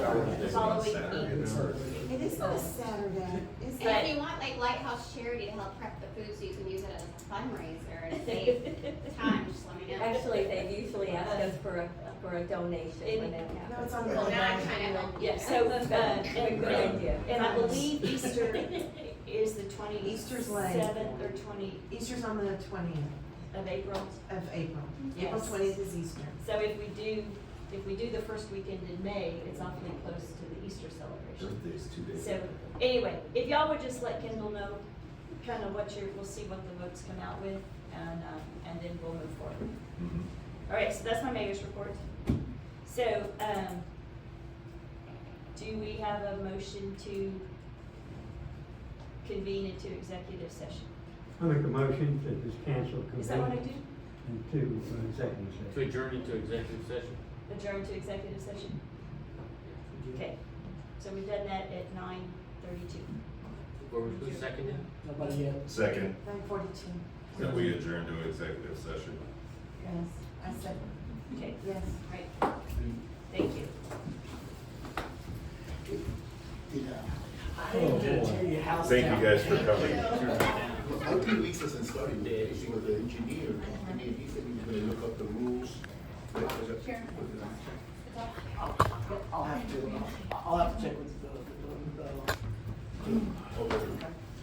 Thanks for coming. Yes, sir. Excuse me, thank you for, you guys get paid for that? For the abuse. Oh, my God. Good to see you, thank you for coming. Thank you. I'm freezing because I went out there and I got soaked on my feet. Oh, yeah, I know. I'm parked at the very end too, and it's deep. You know what, I love your suggestion, like, that's my birthday.